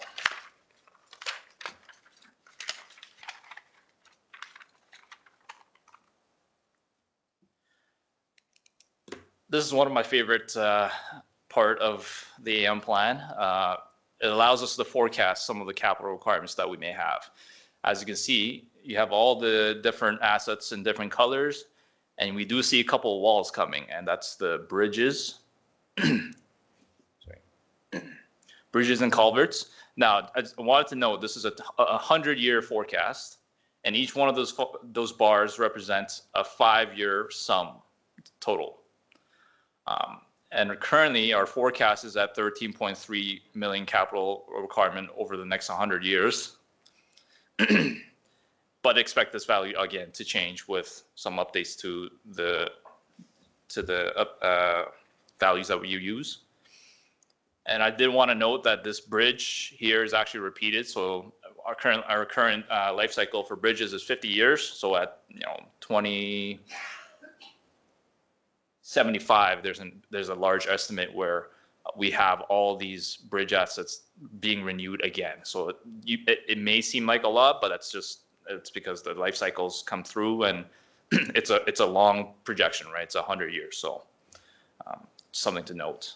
But this allows us to see, forecast, and maybe try to forecast and move some assets around and try to spread out the cost potentially. But it's a good visual representation of what we're responsible for.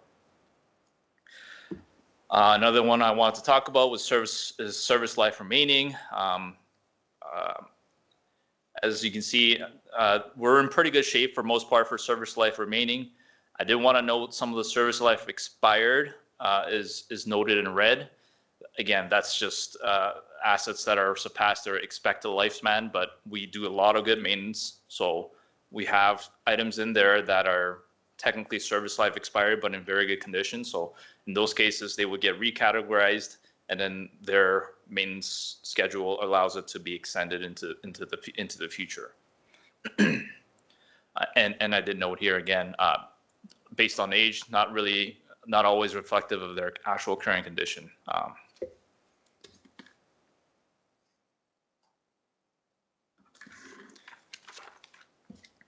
Now, I wanted to touch on bridges and culverts and roads, like I mentioned. Now, bridge data is 98% accurate for currently, because we're using it based on BIM system, BIM information, bridge inspection and maintenance. And we are going to update that regularly, but at the moment, this is what we're looking at. And I think it's something that we did kind of expect with the previous bridge asset management plan. It is something that we were expecting, But again, it gives you a little, this graph gives you a little projection of what we're looking at for this asset category, and maybe allows you to look at creative ways to spread out that cost potentially, right? So I think it kind of shows the importance of having an asset management plan, because the visualization really helps with what we're working with over multiple years. I also wanted to touch on road network. Now, if you can see here, we have gravel roads, and our technical replacement cost for all our gravel roads will be 1.4 billion. Now, with a B in there, that would have skewed all our numbers, so we took it out of a calculation. We kind of made it considered gravel roads to be in perpetual maintenance instead of necessarily replacing it every certain amount of years. But we also wanted to showcase and keep it in there because it's assets. It's actually still county assets. It shows how expansive our road network is. And some work being here done is we're looking to separate into hamlet and rural roads category into the next iteration. Again, replacement cost values totals will go up, and it was previously calculated at 621, but operations manager kind of clarified that our more realistic value today is at 1,625, so expect that to go up. But then again, that 621 was just, our contractor is based out of Ontario. They have higher scales of economy, so they can probably afford to do a lot of roads at a cheaper cost versus we're a rural environment, so our costs are naturally going to be a little bit higher, and with the inflation and everything else too. So, so this is, if you look at the road network in general, a lot of our assets are tied to gravel, but it's not part of our calculations because it's going to skew all our graphs, and our yearly commitment wouldn't make any sense. So we try to improve this and to make it so that it kind of fits and makes sense. It makes more sense. Doesn't mean that there's not going to be any capital requirements from it. It may come up where a gravel road may degrade to a point where we need to rebuild, but at least I want to note that that's not part of the calculation that we did for this asset management plan. And this is another example of adjustments being made. So if a gravel road was never maintained, this is kind of what it would look like in 15 years. It's already at the end of life. This is what they proposed, kind of maintain it all the way at a same rate until at some point, just let it go down, and then we'll rebuild after 100 years, right? But talking to our operations manager, this might be more realistic of what our gravel road might look like for maintenance program. It's never going to go back to the same rate. Every time we, redo a gravel road, it's going to be not as good as previously. So it just, it gradually goes down instead of going down like that. So just some asset management lifecycle strategies adjustments being made. So we're trying to make it more realistic and fit to our plan instead of a generic asset management plan, right? And obviously this may be subject to change in the future, because as we do maintenance 10 years from now, we notice, oh, this is actually still in good condition. Maybe we can update the model and can provide a better projection. And I wanted to talk about some of the next steps. Like I mentioned, we're on third iteration. We just finished reviewing the third iteration of our inventory review. Inventory review is like the meat and potatoes of our asset management plan. This is the assets. This is the information. This is the data. Rest of the stuff that's to follow is financial and some of the more verbiage and appendices to make it a more complete document. But we're waiting on the version 4, and we do expect this to be one of the last reviews. And this is one of the reasons that we have had delays, but we can keep going with, hey, we got to improve this data every iteration, but we wanted to, and this is one of the limitations of this being the first asset management plan, we kind of have to have a cut line and say, this is what we have to work with. From here, we can go into specific assets and then improve it there, and then we'll see the results in our master asset management plan. So barring something significant that's noticed, we do expect this to be one of the last ones. So once that data review is done, we're going to add the financial aspect. So Joel is being involved, and we'll incorporate county's financial strategy, funding profile, explore the use of debt reserves and stuff like that. And There's a third-party financial company that will outline financial strategy recommendations, which would inform our reserves and future tax rates and whatnot as well. So kind of ties into the topic that we've been talking today. And then what we'll do is we'll present the finalized master asset management plan to council, and we'll go into each specific assets with our finalized value. And from there, we'll start looking at category-based asset management plans to improve and go in more details and inform, which will continuously inform the master asset management plan. So this is the start. We're looking to mature the program, right? Every year it's going to get more informative, it's going to get more accurate. So, but that's the end of my presentation, and here for any questions. This is fantastic. Thank you. Yeah, very impressive. Any questions?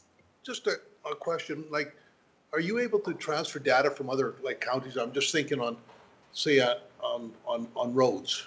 Like, if you've got in the west side of the county, you were to put an MRO road in as opposed to a gravel road, can this system break down that maybe over 20 years or 25 years, the lifespan of that road, that it's actually a better idea, like it makes more sense to do that than to leave it as a gravel road? Does it have that capability?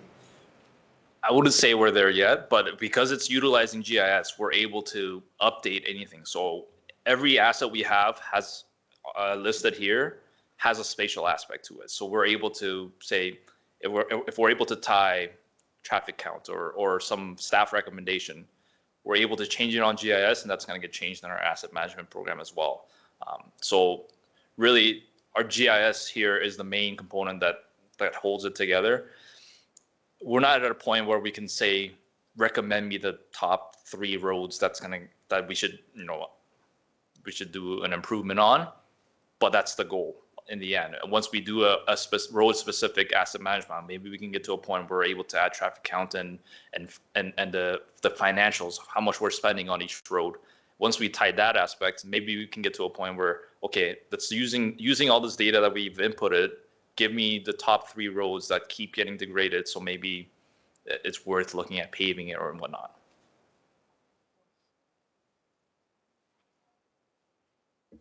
Hi, through the chair. I just wanted to supplement a little bit of what Harry was saying, just to kind of add a little bit to your question there. So the intent in the future is once we gather enough data over time, we'll be able to use that statistical information to provide better insights into decisions that could be made in the future, if that helps. Any other questions? Deputy. No questions, comment. This is excellent. I think back to sitting at CMRB, and we always heard that failure plan is planning to fail. That's about the only thing I learned from there. Just kidding. But no, this is basically, you are planning for failure and offsetting the costs and giving future councils and the organization has a plan going ahead on the assets and how long they're going to last based on updated information. And that's one thing I like to hear is this isn't just, it's aged out, it will be aged out and looked at, and is it still valuable? And then when you're talking about roads, one thing is the amount of traffic on that road with the traffic counts definitely affects how long it lasts.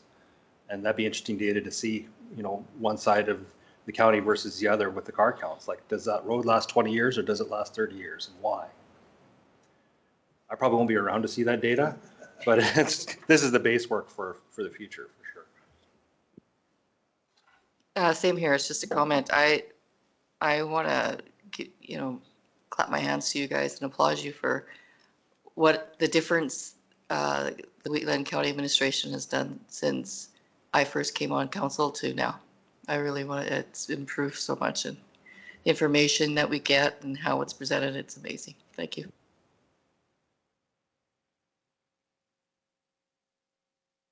Well, that's a good high note to end on if there's no other questions. It will be good to see the 4th iteration when that comes to council. I think it's excellent work, and it will help inform our capital planning, obviously, for the future. And things like our tax rate bylaws and things like that, we can factor this planning into those. I think this is critical work too for rationalizing reserves that we have in place and how we will utilize those in terms of maintaining our capital infrastructure and being able to maintain things like our transportation network and keep those roads open, both for agriculture, but also for industry and our residents. It's 2,700 kilometers of roads and a massive number of bridges and other infrastructure that's critical for everybody in the county. So I think this is a really good foundation for future planning for council. So thank you. We appreciate it. Looking for a motion to accept the master asset management plan as information. Thank you, Deputy. I so move. Thank you, Deputy Reeve Clausen. Any questions or discussion? I'll call the question. Councillor Laprise. In favor. Councillor Bigger. In favor? Councillor Eichert. In favor? Deputy Reeve Clausen. Oh, yes. Councillor Kester. In favor. Reeve Link is in favor and that motion is carried. Let's move to agenda item 2.5.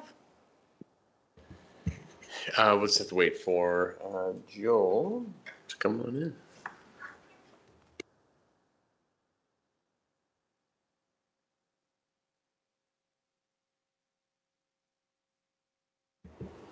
We could take a couple-minute break if the committee would like.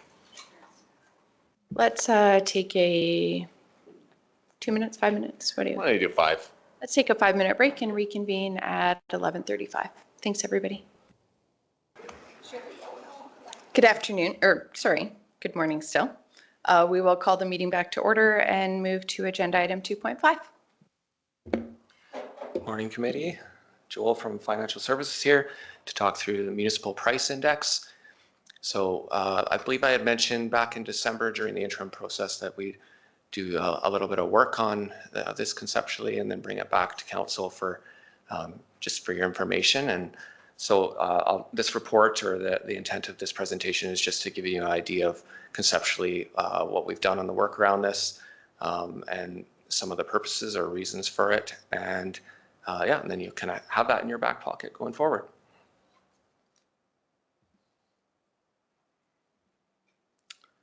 So just in summary, price index, many of you probably heard the consumer price index, often quoted, or CPI, and that's probably the most popular one. And so an index is essentially just taking a basket of goods or services or anything like that and determining kind of a base level price that it costs at a point in time, and then measuring it again in the future and just determining how much percentage change was there on that. Did it go up? Did it go down? And that's what the CPI does essentially. It puts a basket of bread and eggs and all sorts of things that the regular consumer purchases and measures those price changes across time.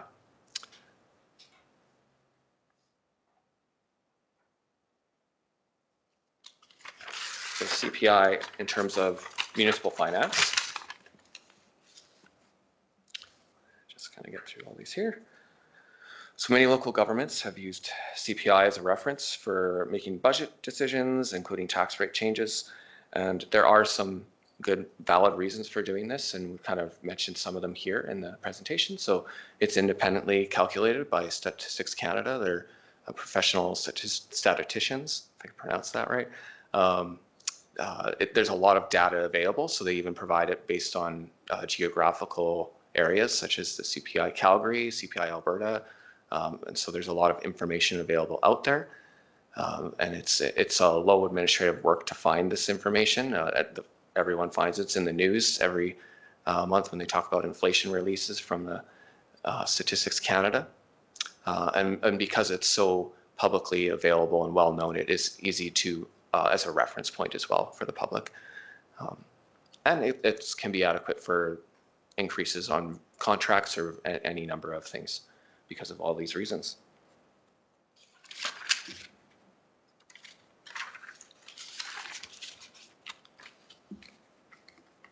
So there are some pitfalls potentially in using CPI, and that being that it doesn't correspond to the actual basket of costs that a municipality incurs. Municipality doesn't buy the same proportion or even things that a consumer would purchase, like a CPI. CPI, for example, might allocate 40% of their basket cost to a household cost like a mortgage or what it costs to live in their home. Whereas the average consumer doesn't have to allocate funds for paving and oil products and parts for their public works department and those kind of things, right? And so because of that, some of the unaccounted costs can be subsidized in other ways and just not being aware of that subsidization. The other problem, not problem, but something just to be aware of is that the index is a measure of historical price changes. And so whenever you see CPI come out, it's always telling you this is how much the rate of inflation has been in the last year or whatever the last month, whatever the time frame is.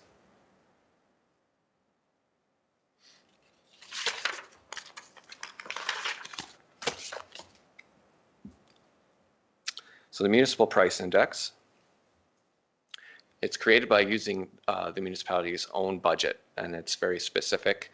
It's service focused and it's forward looking, projecting the changes. And it is used by other municipalities. It's a relatively new thing in the last, say, 10, 15 years. I've seen it come into use more frequently. And so there's a lot of good data by some large municipalities that put a lot of rigor and work into these things. And then in terms of the forward-looking or projected increases, there's independent organizations, just like Statistics Canada, the Conference Board of Canada, for example. They make economic projections based on economic indicators and stuff. And so then we've just kind of noted a few of those data sets here in terms of electricity, and they even do CPI projections, Calgary-based, Canada-wide, crude energy for fuel and natural gas and those kind of things. So they do all sorts of economic analysis on that.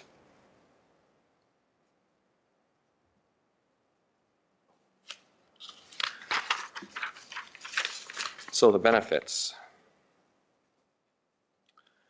as kind of mentioned, using a municipal price index or kind of drafting it's an actual mix of our true costs or our base budget, whether it be, like I said, the roads or gravel, salaries and benefits. It kind of takes into account those things in a more proportional mix than a CPI would.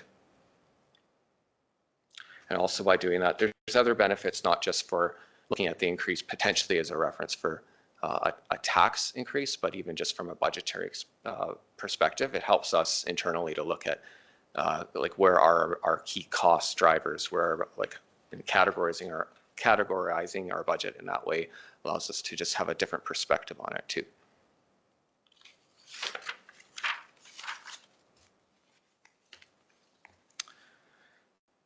So here we're just comparing the approaches between the CPI and the MPI that we've calculated. So you can see here the difference in the projected MPI, and in the next few slides we'll kind of go into how we've calculated that 2.88% rate. But at the starting point, you can see the difference in approach even just on, so that Conference Board projection of the upcoming year, they're saying CPI is 1.92%. And then the MPI, when we factor in internally, is 2.88%. And so there's almost a 1% difference between those. And then we show just kind of like what that equates to from a total dollar value if we use our 2024 final budget as a base.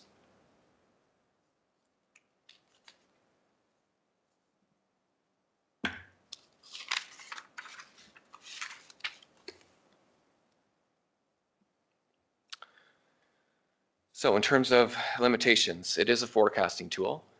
So even then when you see the rate 2.88%, it's very specific, but it is using projection data, and they are independent and found through Conference Board of Canada, and they do different various analysis on that economic data they have available. But it's important to just realize that it is a forward-looking projection based on that.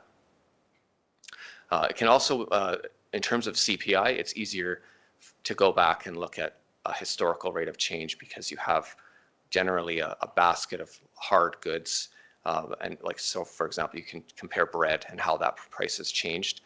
It's more difficult for an organization or municipality to go back and calculate the actual MPI for the whole year. Because if we're talking about price pressures, you also have a lot of other factors during an operational or service-oriented industry, because you might have vacancies in positions or certain projects that come up that are one-time items. And in order to calculate just the inflationary aspect of an organization, you have to try and pull those out, right?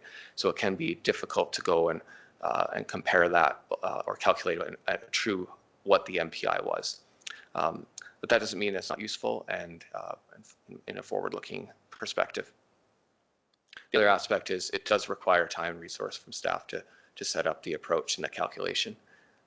But I would find that once it's kind of set in stone, then it's just kind of refreshing it year to year. So then I'll just walk you through the process.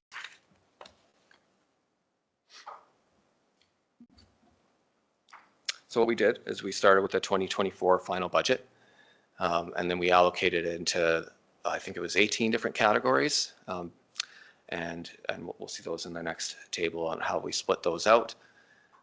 We reviewed the detail, and we pull out things like one-time or temporary costs, projects such as that we know aren't going to be kind of an ongoing operating item.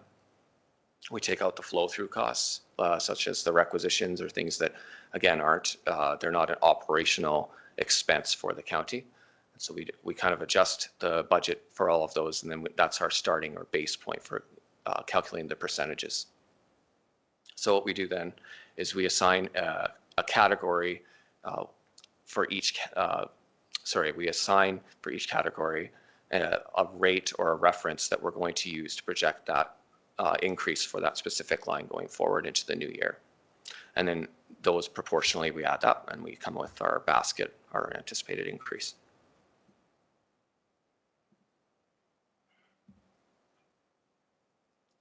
So this was the first step here in terms of the 2025 municipal price index projection. You can see the 18 categories there.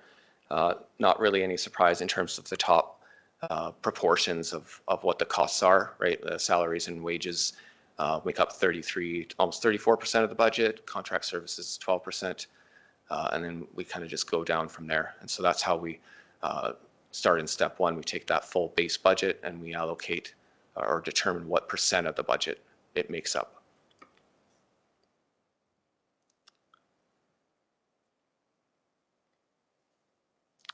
So the next step is we review the pricing estimates or the strategy to use for each category.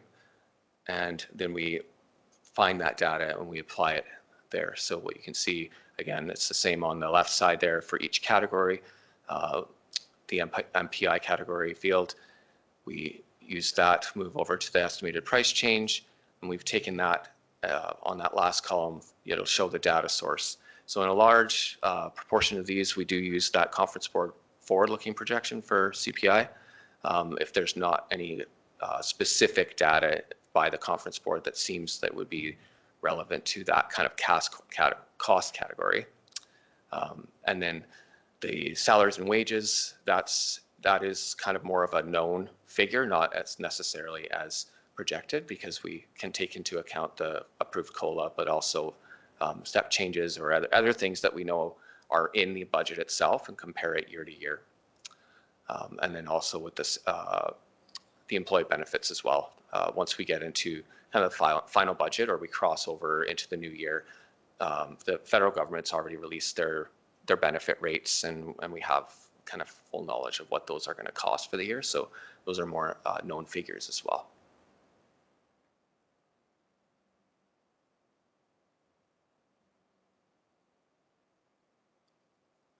So the next step is we take that weight that's been determined for each category and we multiply it by that anticipated pricing change.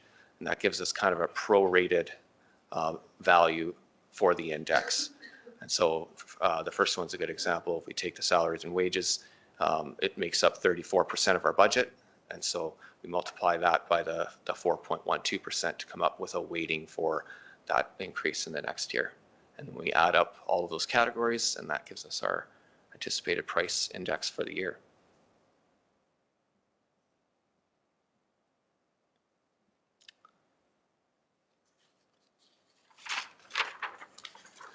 So it's just kind of a summary of what we found here. So the MPI was calculated at 2.88%. And if we apply that on the base budget, the 2024 adjusted budget that I was referring to earlier, when we did that adjustment, we came to about $35.5 million in a base operating budget. So that gives us that inflationary 2.88%, which represents about just over $1 million. So in terms of I guess you would say the $1 million from a property tax perspective, because each change in property tax, because it's obviously not the county's full revenue source, there's other sources of funds. So in order to attain that $1 million of inflationary increase, that would require a 3.37% increase in taxes. But we just kind of shown that just for reference. So you can see that in the bottom table, the base budget, and then the 1% increase. Again, we've mentioned that earlier, 1% equating to about $300,000. And then the $874,000 is what the 2.88% equates to. And then the $1 million on the far right there. And that concludes my presentation. Available for any questions. Thank you. Any questions regarding the municipal price index? Not a question, just a comment. I think this is really valuable information, and honestly, I think that it might be beneficial to have it on that tax insert, just to show that if your taxes are going up, part of it is because of inflation, not that we're charging more. Well, not that we're necessarily increasing services, but that's just like the cost of living kind of thing.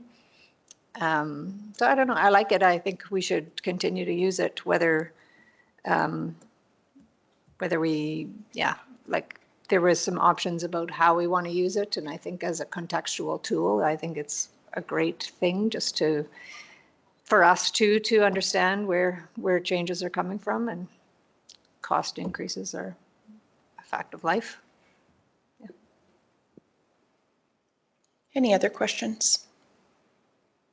I would echo Councillor Laprisa's comments. I think if it's not too arduous now that the framework is in place, I think this would be really valuable information for council to have updated around this time when we're setting final tax rates and finalizing the budget.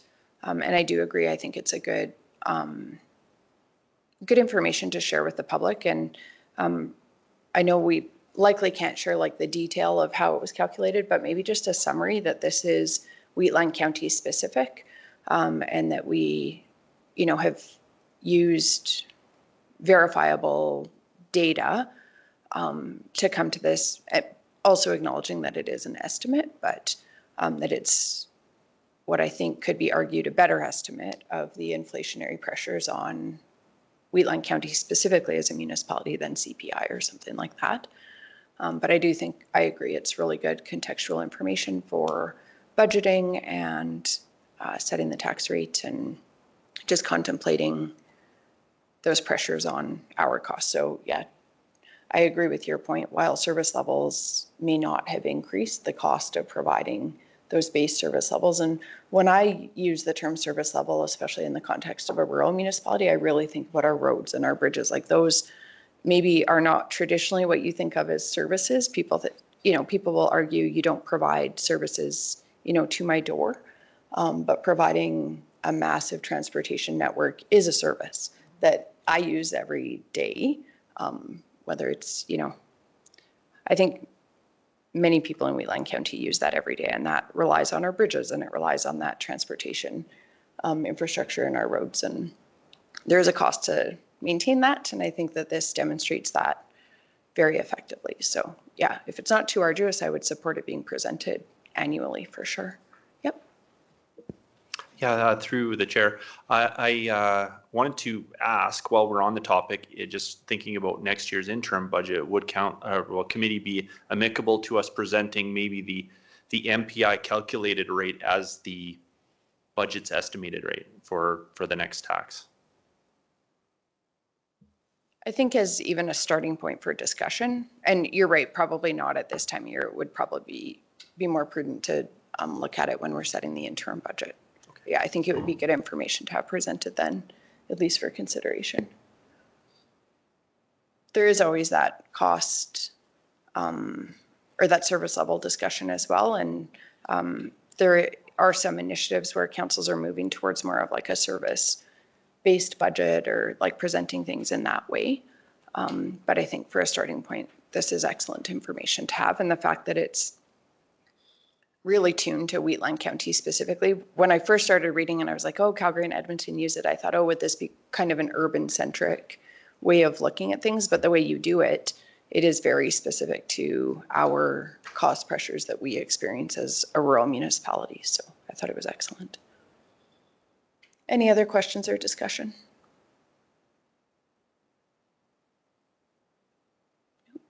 Motion to accept the municipal price index report as information. Also move. Thank you, Councillor Laprise. Any questions or discussion?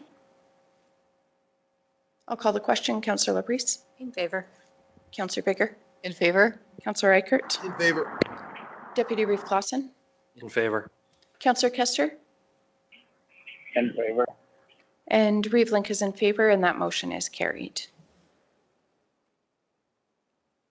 We can move to agenda item 2.6. Morning, committee. Unaudited financial statements. Good morning, committee. Joel here again from Financial Services. This should be a relatively quick one to review. So what the purpose of this report is we do those Q2 and Q3 financial statements. And in those, we tend to just kind of itemize for council's interest, all of the variances and explanations in there. And we just thought it would be useful this year, even though the financial statements are going to be presented by MNP on Tuesday, just to show the same methodology applied to the year-end statement. Just it's a little bit more familiar for council as opposed to the audited financial statements, which there can be a lot of accountanese in there, so to speak. And so this is just taking that more familiar approach to the financials.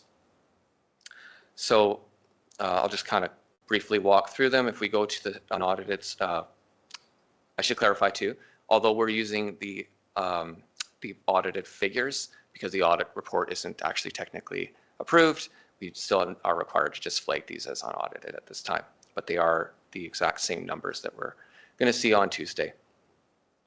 So in terms of the financial statements, the consolidated statement of operations, we can see that we have a positive revenue there of the $2 million. We've just as with other quarters, we put notations on the bottom just for anything that's kind of a significant variance, just for council's or the committee's interest if you want to look at the specifics on those. So we have a positive variance overall on revenue, and in addition to that, we also have a positive variance on the net total expenditure line as well. And then unlike the audited statements where they embed the amortization values and they're not really removed because they are a representation of the capital asset expense across time, so they are appropriate to put in there. But often with these quarterly reports, we do pull those out just because they're not cash-based, they're not paid, they were paid in a prior year. And so it gives council a better idea of more of the cash-based operational perspective or performance for the year. That's this is kind of the same approach with those reserves lines as well.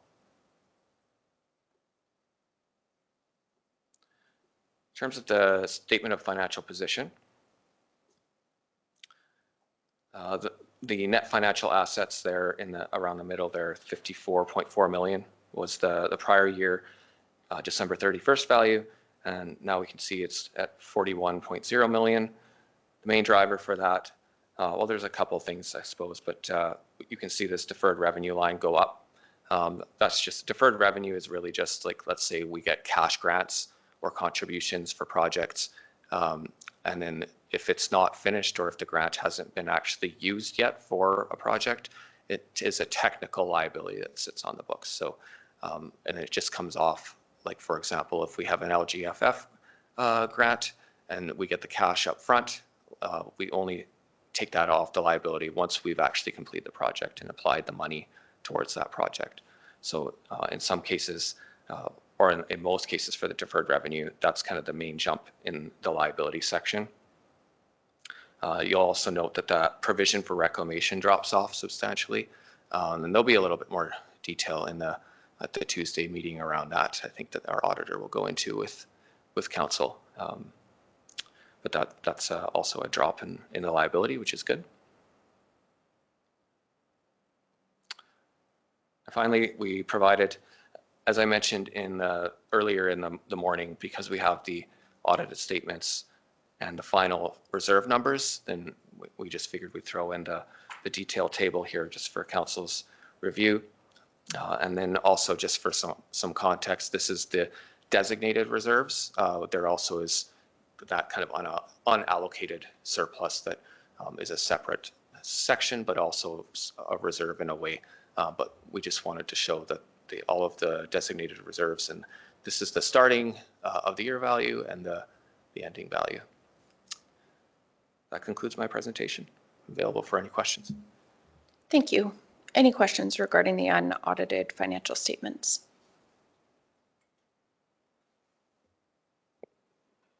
Hearing none, a motion to accept the statements as information.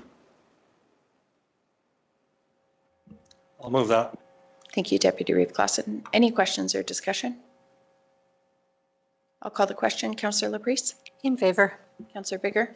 In favor? Councillor Eichert? In favor. Deputy Reeve Clausen? In favor. Councillor Kester? In favor. Reeve Link is in favor, and that motion is carried.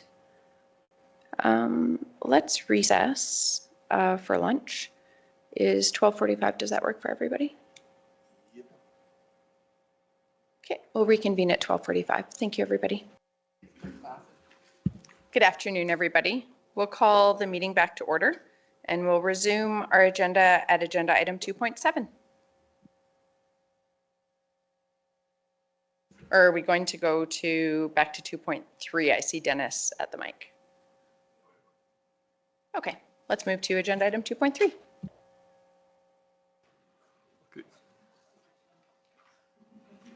Okay, thank you, Council. I tried to put together what I think, through the chair, what Mr. Eichert had asked for a comparison of the total tax rates. And just quickly here, I have this in Excel. I tried to project the scenario that I think Mr. Eichert had indicated. If the 2024 assessment, that's not on that sheet that Brian handed out earlier, but if the 2024 assessment was $600,000, their taxes would be around $3,200. And if it did go up to $690, based on the option 2, then the taxes would be $3,644, which equates to $413 change in taxes, which is a 12%. And of that 413, I didn't calculate the percentage, but Joel, you could probably clarify. I'm going to suggest at least 75% or more would be education component. It's probably closer to 80%. So, you know, unfortunately, there's a tax burden in an increase, but we're getting a small percentage of that increase, just similar to, I'll just pop up the brochure from last year's. This pie chart will be increased to, well, if we use our average, it'll be probably around $300 or a little less. But again, big chunk of the tax burden is going to be absorbed or as a result of the education increase. So I'll just quickly show you the other ones here. The one where I think we're kind of suggesting to council, or at least the administration is suggesting, is that 3% change. So you're looking at an extra total tax burden from 413 at the 2% compared to 431 at the 3%, and which is a 13% change from the 2024. Now, I guess I just want to make sure you clearly understand that this scenario only works when the assessment change is this same amount.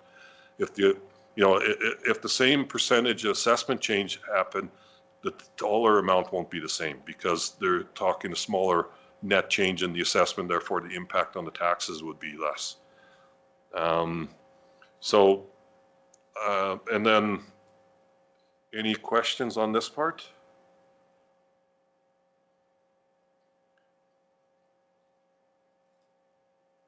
Are we waiting for, I believe Deputy Reeve Lawson and Councillor Kester are online. Do you have any questions? Was this information emailed as well? Or could we have it emailed out? I have no question. Okay. All good with me. Any questions from councillors in the room? This is exactly what I was looking at. So yeah, these corresponds with my numbers that I was working with, but because I had the old tax, that would make the difference of the, yeah. so, Ms. Chairman, is it okay to proceed to the next? Please, you bet.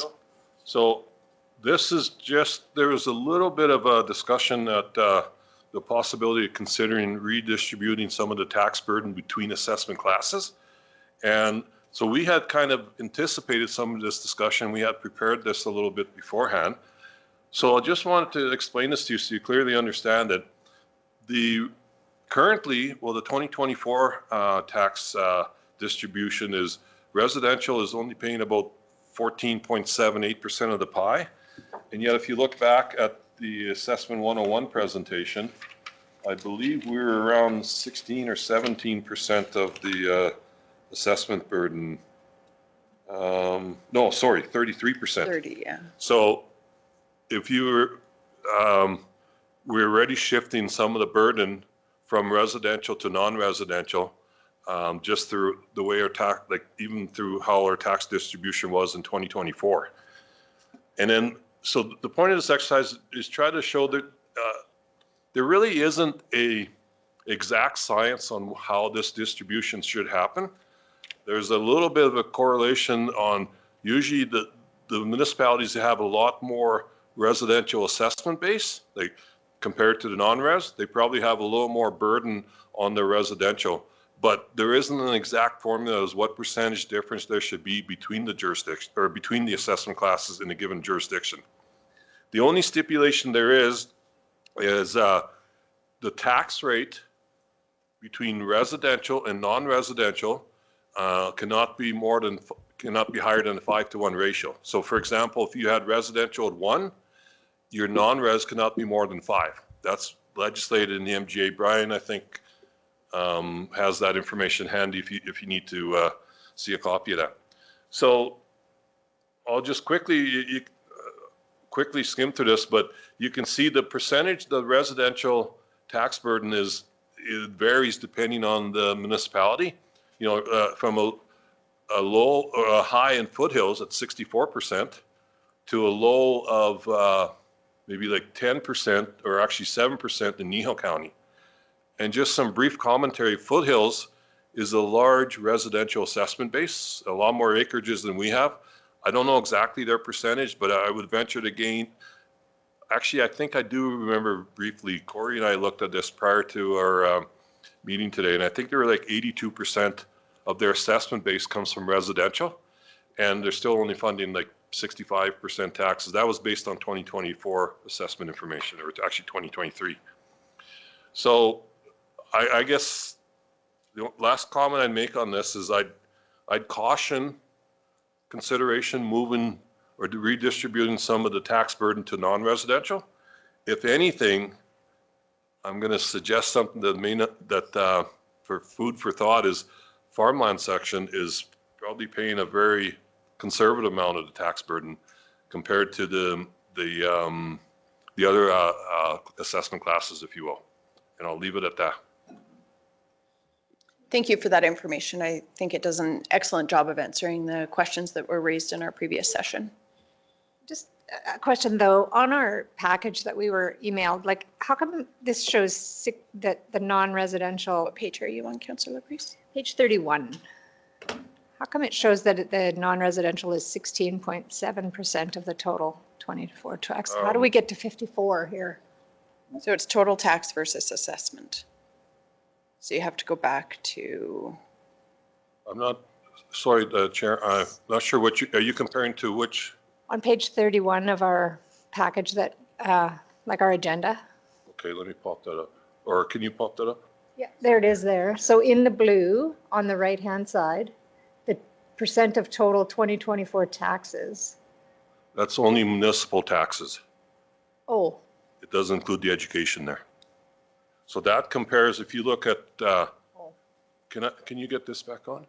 If you compare that to here, the municipal non-res was 7 point, well, I'm not sure, which rate were you looking at? so now go to the spreadsheet that you had with Wheatland County compared to Rocky View and all the other, this spreadsheet.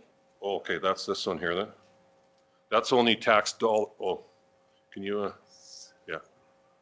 Can you pop to the, that's total taxes, not percentage, or I mean, not tax rates.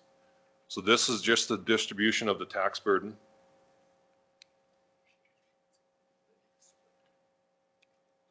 Oh, yeah, and the other component too is this non-residential also includes the linear added into it. Oh, So okay. you'd have to add linear. So and that's why the non-res. percentage, Okay.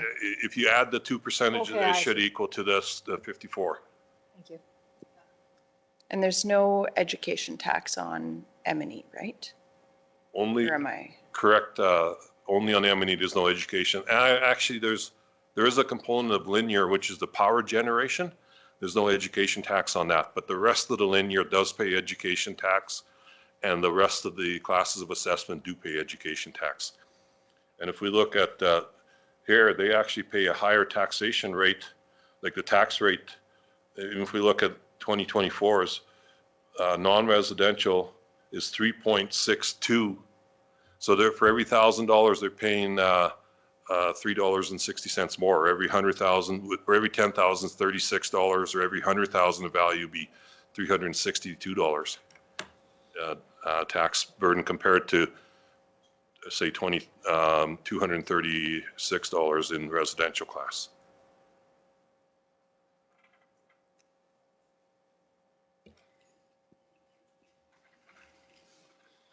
Any other questions regarding the additional information that's been presented? Any discussion?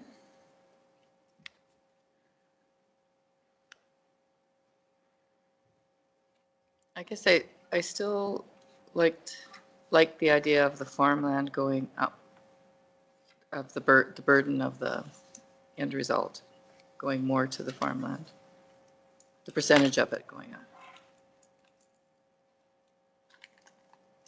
So administration, you're likely looking for, like, we're not making a decision today, but you're likely looking for some direction if any additional information will be required to make a final decision for the final tax bylaw and to finalize the budget. So Councillor Bigger, would you like to see a scenario with a different ratio for the, say, the 2.88 and the 3% scenarios, but redistributed so that it's more weight on farmland? So perhaps if administration could bring that back to the council meeting when we'll be making this decision. CAO Henderson. Just a question through the Reeve. So does council have an idea of which percentage that council would like to do for a tax increase? Because that one might maybe take our workload down a bit. So administration is just looking to understand if council is super opposed to one, super opposed to another, or there's an idea that's not even on the board that council or the committee wants to see. Ultimately, this is a choice of council, but obviously the committee is composed of council. So we're just kind of looking for some direction, just making sure we're kind of on the right path.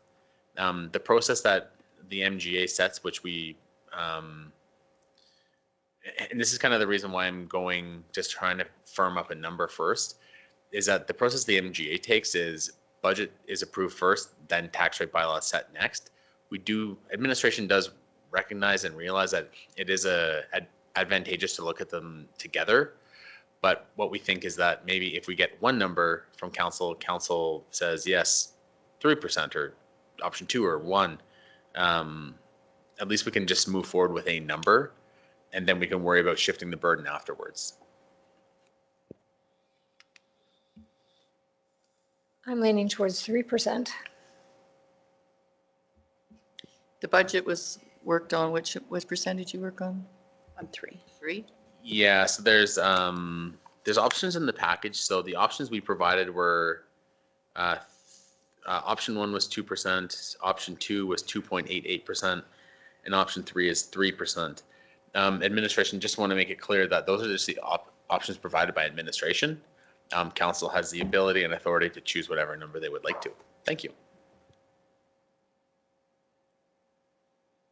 So in the past, we have kind of just straw polled at committee, just to give administration some direction. And like CAO Henderson said, just to reduce the workload in terms of bringing forward multiple scenarios. So I'm hearing support from one councillor at this point for 3%. Anybody else want to weigh in?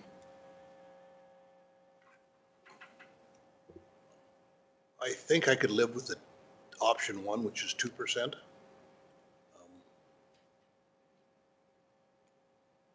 I think I could probably make an argument for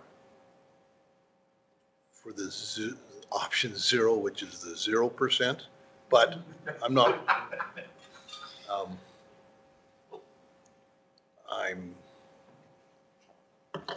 I understand that if we go to the option 0 one, then we're really biting in. We probably have to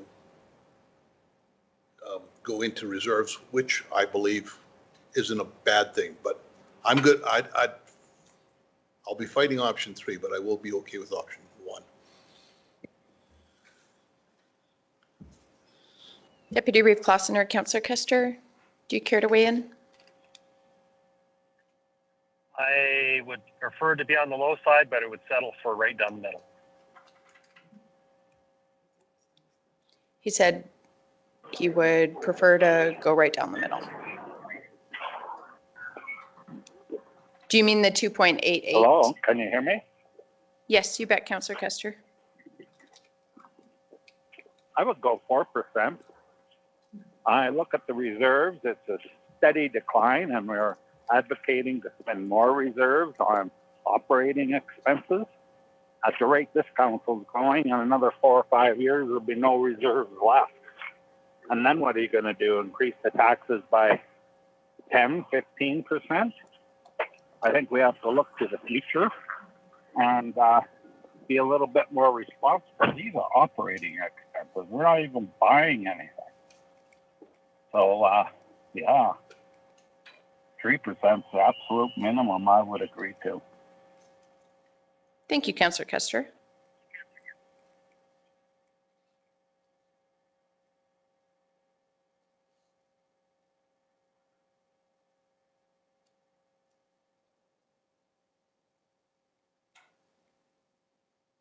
Councillor Bigger, do you care to weigh in? The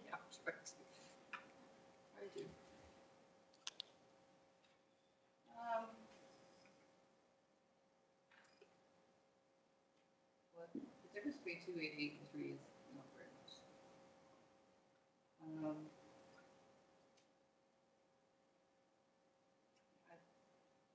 I like the 2%, but I don't know if I scared everybody, but I can't hear a thing on this Sorry. side. Does anybody hear me? Yes, we could hear you, Councillor Kester. Councillor Bigger has the I floor. can't hear a thing. I can't hear a thing. Councillor Bigger, if you can speak up a little bit. Yep. Difference between 288 and 3 isn't very much. I do worry that we did already work out the budget. I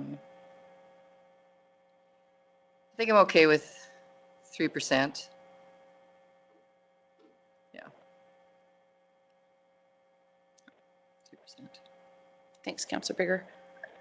For myself, I think one of the strongest rationales is for the 2.88, given the information on the municipal price index that was presented. I think it creates a strong rationale for the increase, recognizing that it is a little bit lower than what we did our interim budget projections on. I am cognizant of Councillor Kester's comments around the reserves, and we've had some ongoing conversations about that. And I think it's important that that information is presented and that we are tracking that. I think it's also going to be critical that we tie that into our capital planning based on the master asset management plan and the work that's been done through that plan so that we can ensure that we are planning for strong capital maintenance programs and investment, and that we do have long-term viability. I don't think we've done recent projections, but I do know that we are anticipating relatively substantial increases to our non-residential assessment with some of the planned development in the county. Don't want to count your chickens before they're hatched, but you know, we obviously see some substantive construction happening with one project, it progress with other projects. So those are factors that I'm taking into consideration. Just one note that I meant to make earlier, farmland assessment is not contemplated in the current assessment model review plan from the province. So that's just something to keep in mind, that that was something that was communicated that that would not be being addressed through the current assessment model review process. Part of my rationale is a strategy around endeavoring to maintain our non-residential. I want to balance the burden, recognizing that there is a significant burden on our residential taxpayers, but also from my perspective, there's a strategy in maintaining competitive non-residential mill rates as well for investment attraction, and to actually grow that assessment base. And I think from my perspective, this council has been laser focused on that for several years. And I think we're seeing some benefit from that that is going to benefit all of our ratepayers in the long term, and is significantly contributing to sustainability for our municipality. The last point I wanted to make just around, I'm comfortable with the current ratios of how we're allocating that tax burden. Part of my rationale is I'm also cognizant of the cost pressures that our agricultural producers are experiencing as well. So I'm, while recognizing the regulated rate that was set in the early 80s and that that's not reflective, I'm just also cognizant of all of the other pressures that are on our farmers and our ranchers. So I do appreciate what was presented here, but obviously open to other ratios as well. Yeah, and at this point I would be supportive of option 2. I think if we're contemplating, I heard a 0% raised. I think if we want to contemplate something like that, if there's any majority support for that, administration needs to know, and that really needs to trigger a larger service level discussion about how we would be addressing that. And yeah, it's just, that's a larger discussion. We did delve into it a little bit in the interim budget planning. We did address that to a certain extent, but if there's any indication there's majority support for that, I think we should plan additional time so that administration could do more service level conversations. But so far I've only heard it from one and maybe 1.5 councillors at this point. But yeah, just if anyone else is thinking that they may lean that way, I think we owe it to administration just to daylight that now so that administration can plan the time for those conversations. Any other questions or discussion?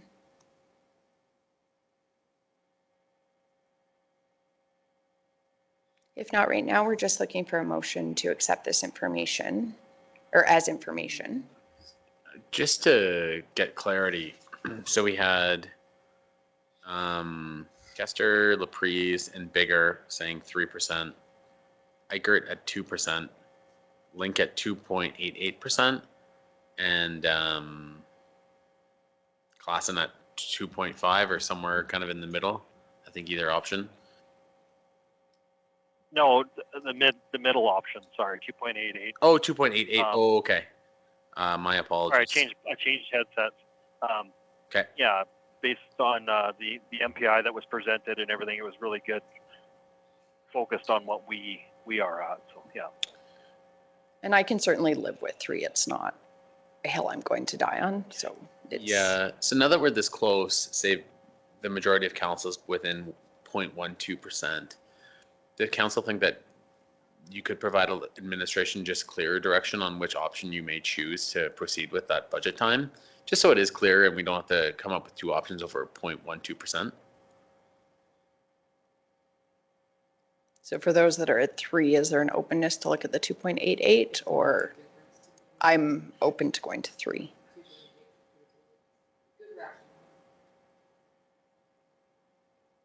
I'd rather stick to 3, just so that we're taking into consideration both the municipal price index and the little bit of extra cost that we are, have proposed in our budget.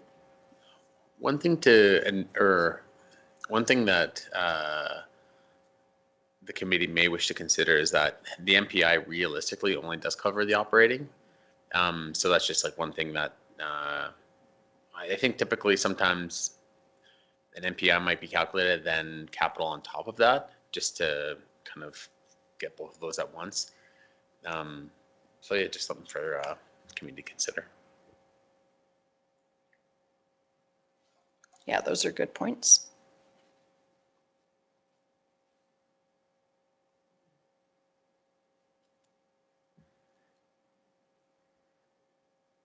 I think just based off of majority, we have majority support for 3%. The fact that we only have 6 councillors here today, we don't have the full, like it certainly could shift. But I would anticipate that if you brought forward 3, that it seems there would be majority support for that. Okay, perfect. Thank you. You never know where council will go that day, though. But we'll try and, what I would ask is, now, especially because we were provided additional information as well, if something is percolating and you're thinking, oh, I really wish I had asked for this information, please shoot CAO Henderson an email and just give him a heads up so that when this comes back to council for a final decision, it just can streamline administration's presentation of information. Maybe could admin send out an email too, so that Councillor Lawerson, if there's any additional information he would like prior to making that decision? Yeah, yes, for sure. So administration will proceed with that. And again, if council chooses a different path at the budget time, that's okay too. Administration is here to support council in your decision making. Thank you.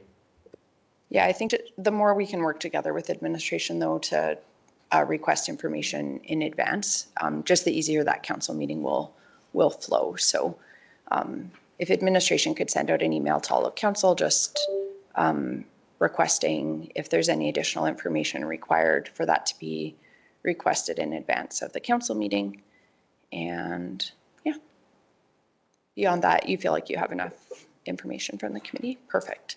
Motion to accept the municipal tax revenue options presentation as information. I will so move.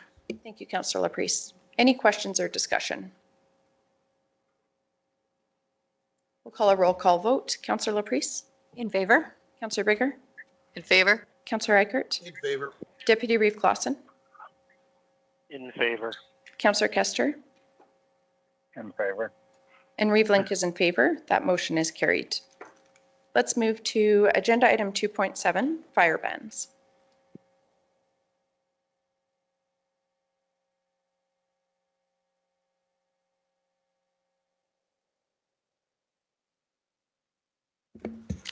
Good afternoon, committee members. Sherry Bars with administration presenting a report on the fire ban system in the county as per council's direction from the August 13, 2024 meeting.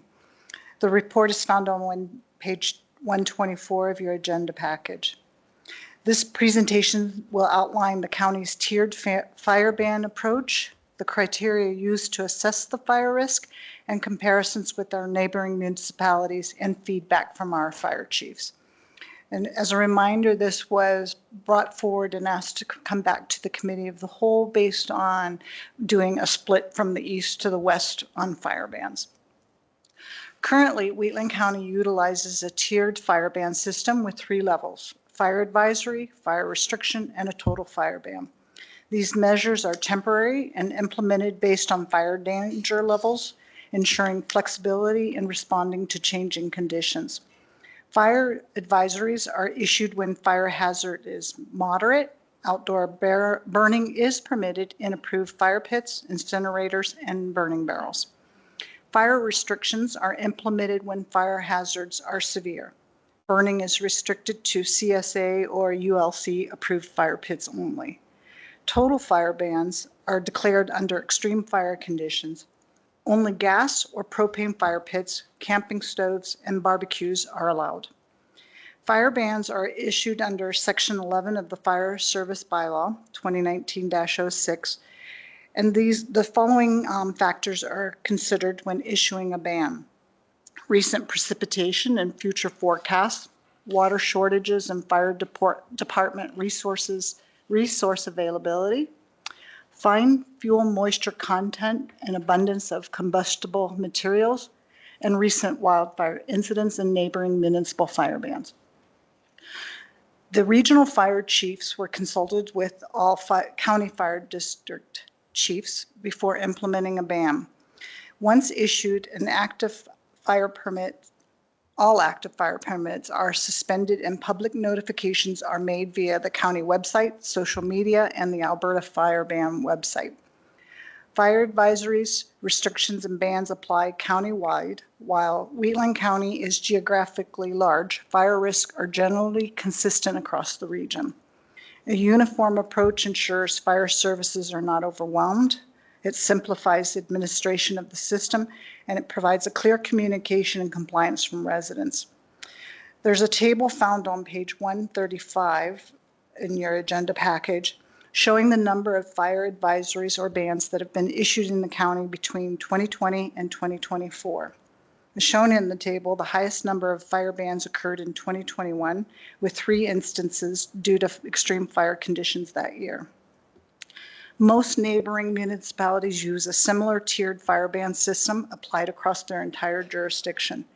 Rocky View County differs by dividing fire bans east and west of Highway 2. This is possible due to their 4 full-time 24/7 fire stations and different fire risks in residential areas. Wheatland County's rural nature and reliance on volunteer fire services make a county-wide approach more effective. Feedback from our county district fire chiefs and association fire chiefs is that they fully support the current system and do not wish to see a split system. The benefits include ensuring the fire chiefs are consulted before bans are issued. It reduces the risk of grassland and wildfires, providing clarity for fire crews when responding to incidents and enabling effective enforcement of the bans. In conclusion, the tier fire ban system in Wheatland County is effective in managing wildfire risk. The county-wide approach simplifies administration, reduces confusion, ensures fire services remain available when needed. The fire chiefs support this system, and historical data indicates it has been implemented appropriately in response to fire conditions. Thank you, and that concludes my presentation, and I'm available for questions. Thank you. Any questions regarding the report? So has anything changed since last year? Because I have a photograph of in July of 2024, and I believe there was a full fire ban on. My peas were 4 feet high. Everything around me was green. There was not a possibility, and yet there was a fire ban. And I don't know what the conditions were on the. So are we going to sort of itemize? Like, there's also been numerous occasions where we've had a fire ban on this side of the river. But if you camped at Wyndham Park, there wasn't a fire ban, right? Which causes all sorts of confusion, especially if you have a wood business in Wheatland County, like supplying firewood for campfires and that kind of stuff. Through the chair to the committee, we have brought that up with the fire chiefs and with the fire advisor that we have, and that when we go to implement a future one, to take in those considerations before issuing a total fire ban. So they are looking into it so that in a situation in the west where it looks greener to the east, it's just that when the feedback was that if you keep it open on ban it on the east, but not the west. It was the division line and which fire divisions were responding and making sure that communication was open as to someone that's violating the fire ban and the violation tags. So it was just a matter of being consistent and working with them, and the communication was clear. So they were going to still work through it and have those discussions, but at the moment they preferred to stay with a countywide system. And just by this record, there was one fire ban in 2024, but I would have to look at how long that ban lasted, because I do believe it was for quite a month at least, I think. Any other questions regarding the report or discussion? I think sometimes what happens too is the provincial government will put a ban on provincial parks, but they're open to residentials being able to have fires. And I've seen that a few times too. Thank you, Councillor Bigger. Any other questions or discussion? I guess I'm thinking that if all of the fire chiefs and are consulted when they're doing one, like the ones on the west side are involved in this decision, and if they see it's green and like they have an opportunity to provide input, or I don't know, the fact that they're all involved in the decision making makes me satisfied that it's being done for the right reasons. Coordination of one another. They don't make a single decision by one person. But then it's majority rule. So if you have four fire associations on the east side of the county, the problem with the fire ban is it definitely affects people's livelihoods, and they cannot be put on lightly. I understand that there's always a danger of fire and you can never be safe enough.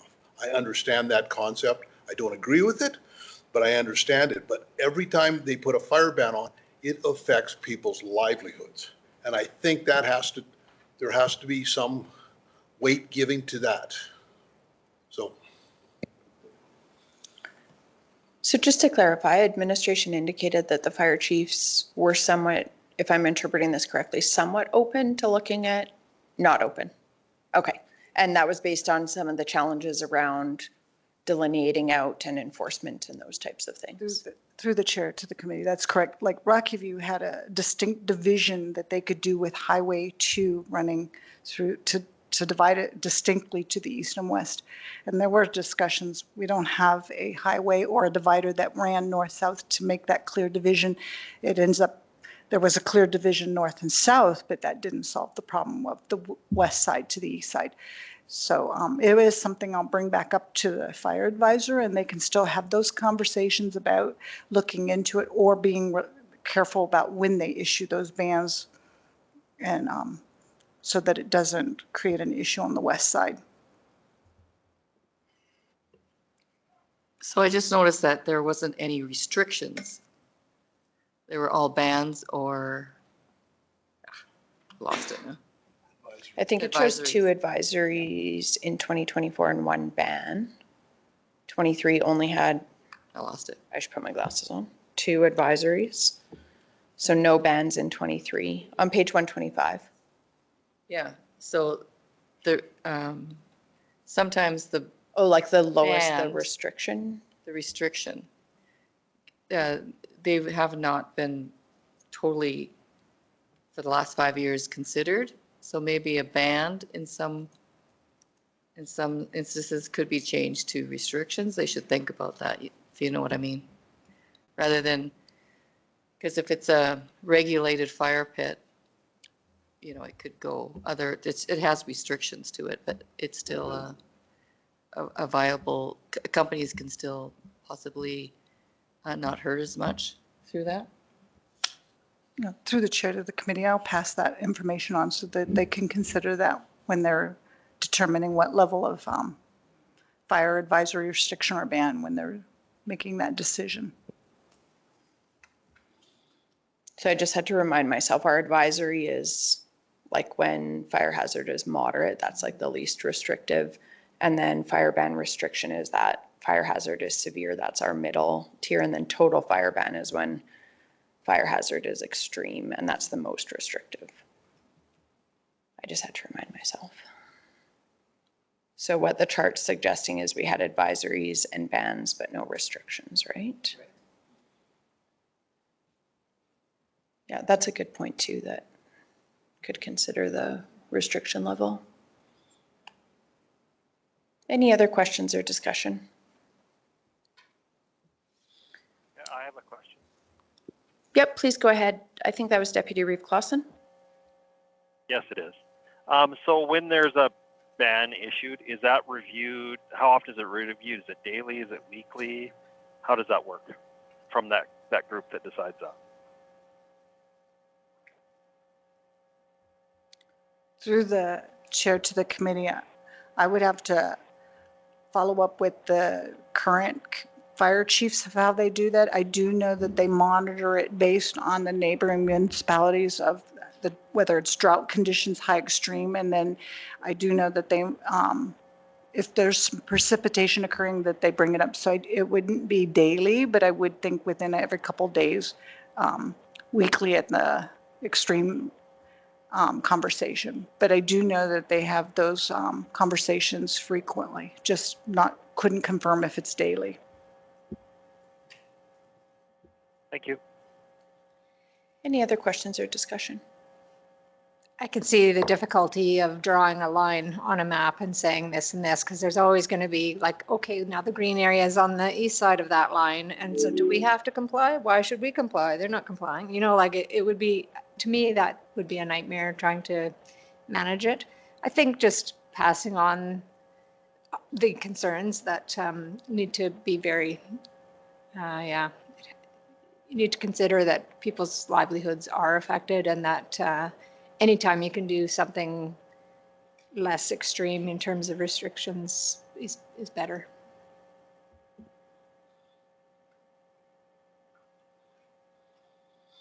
Any other questions or discussion? Motion to accept for information, I believe. Also move. Sorry, the motion is actually, the recommended motion is to maintain a tiered fire ban system that issues advisories, restrictions, and bans consistently across the county is the actual motion, or recommended motion. Council's choice, committee's choice. I move that the committee directs administration to maintain a tiered fire ban system that issues fire advisories, restrictions, and bans consistently across the county. Questions or discussion on the motion? I'll call the question. Councillor Laprise? In favor. Councillor Bigger? In favor? Councillor Eichert? Opposed? Deputy Reeve Clausen? In favor. Councillor Kester? In favor. And Reeve Link is in favor. That motion is carried. Thank you to administration for bringing that forward.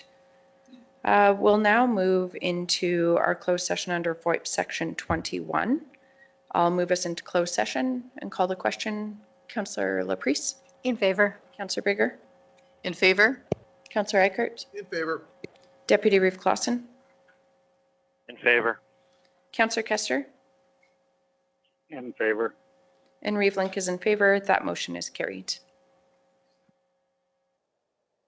Closed session at 2:27 p.m. and we're back in open session. Council's wishes.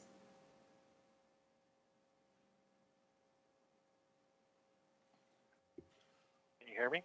I'll move that the committee directs administration to notify the villages of council's recommendation regarding the infrastructure funding agreements as discussed in closed session, and to work towards incorporating any future agreements into a intermunicipal collaboration framework, which will be required in 2027 pursuant to Ministerial Order MSD 024/23.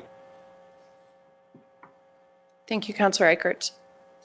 Any questions or discussion on the motion? I'll call the question. Councillor Laprise? In favor. Counselor Bigger, In favor? Counselor Eichert, In favor. In favor. Deputy Reeve Clausen, I'm in favor. Counselor Kester.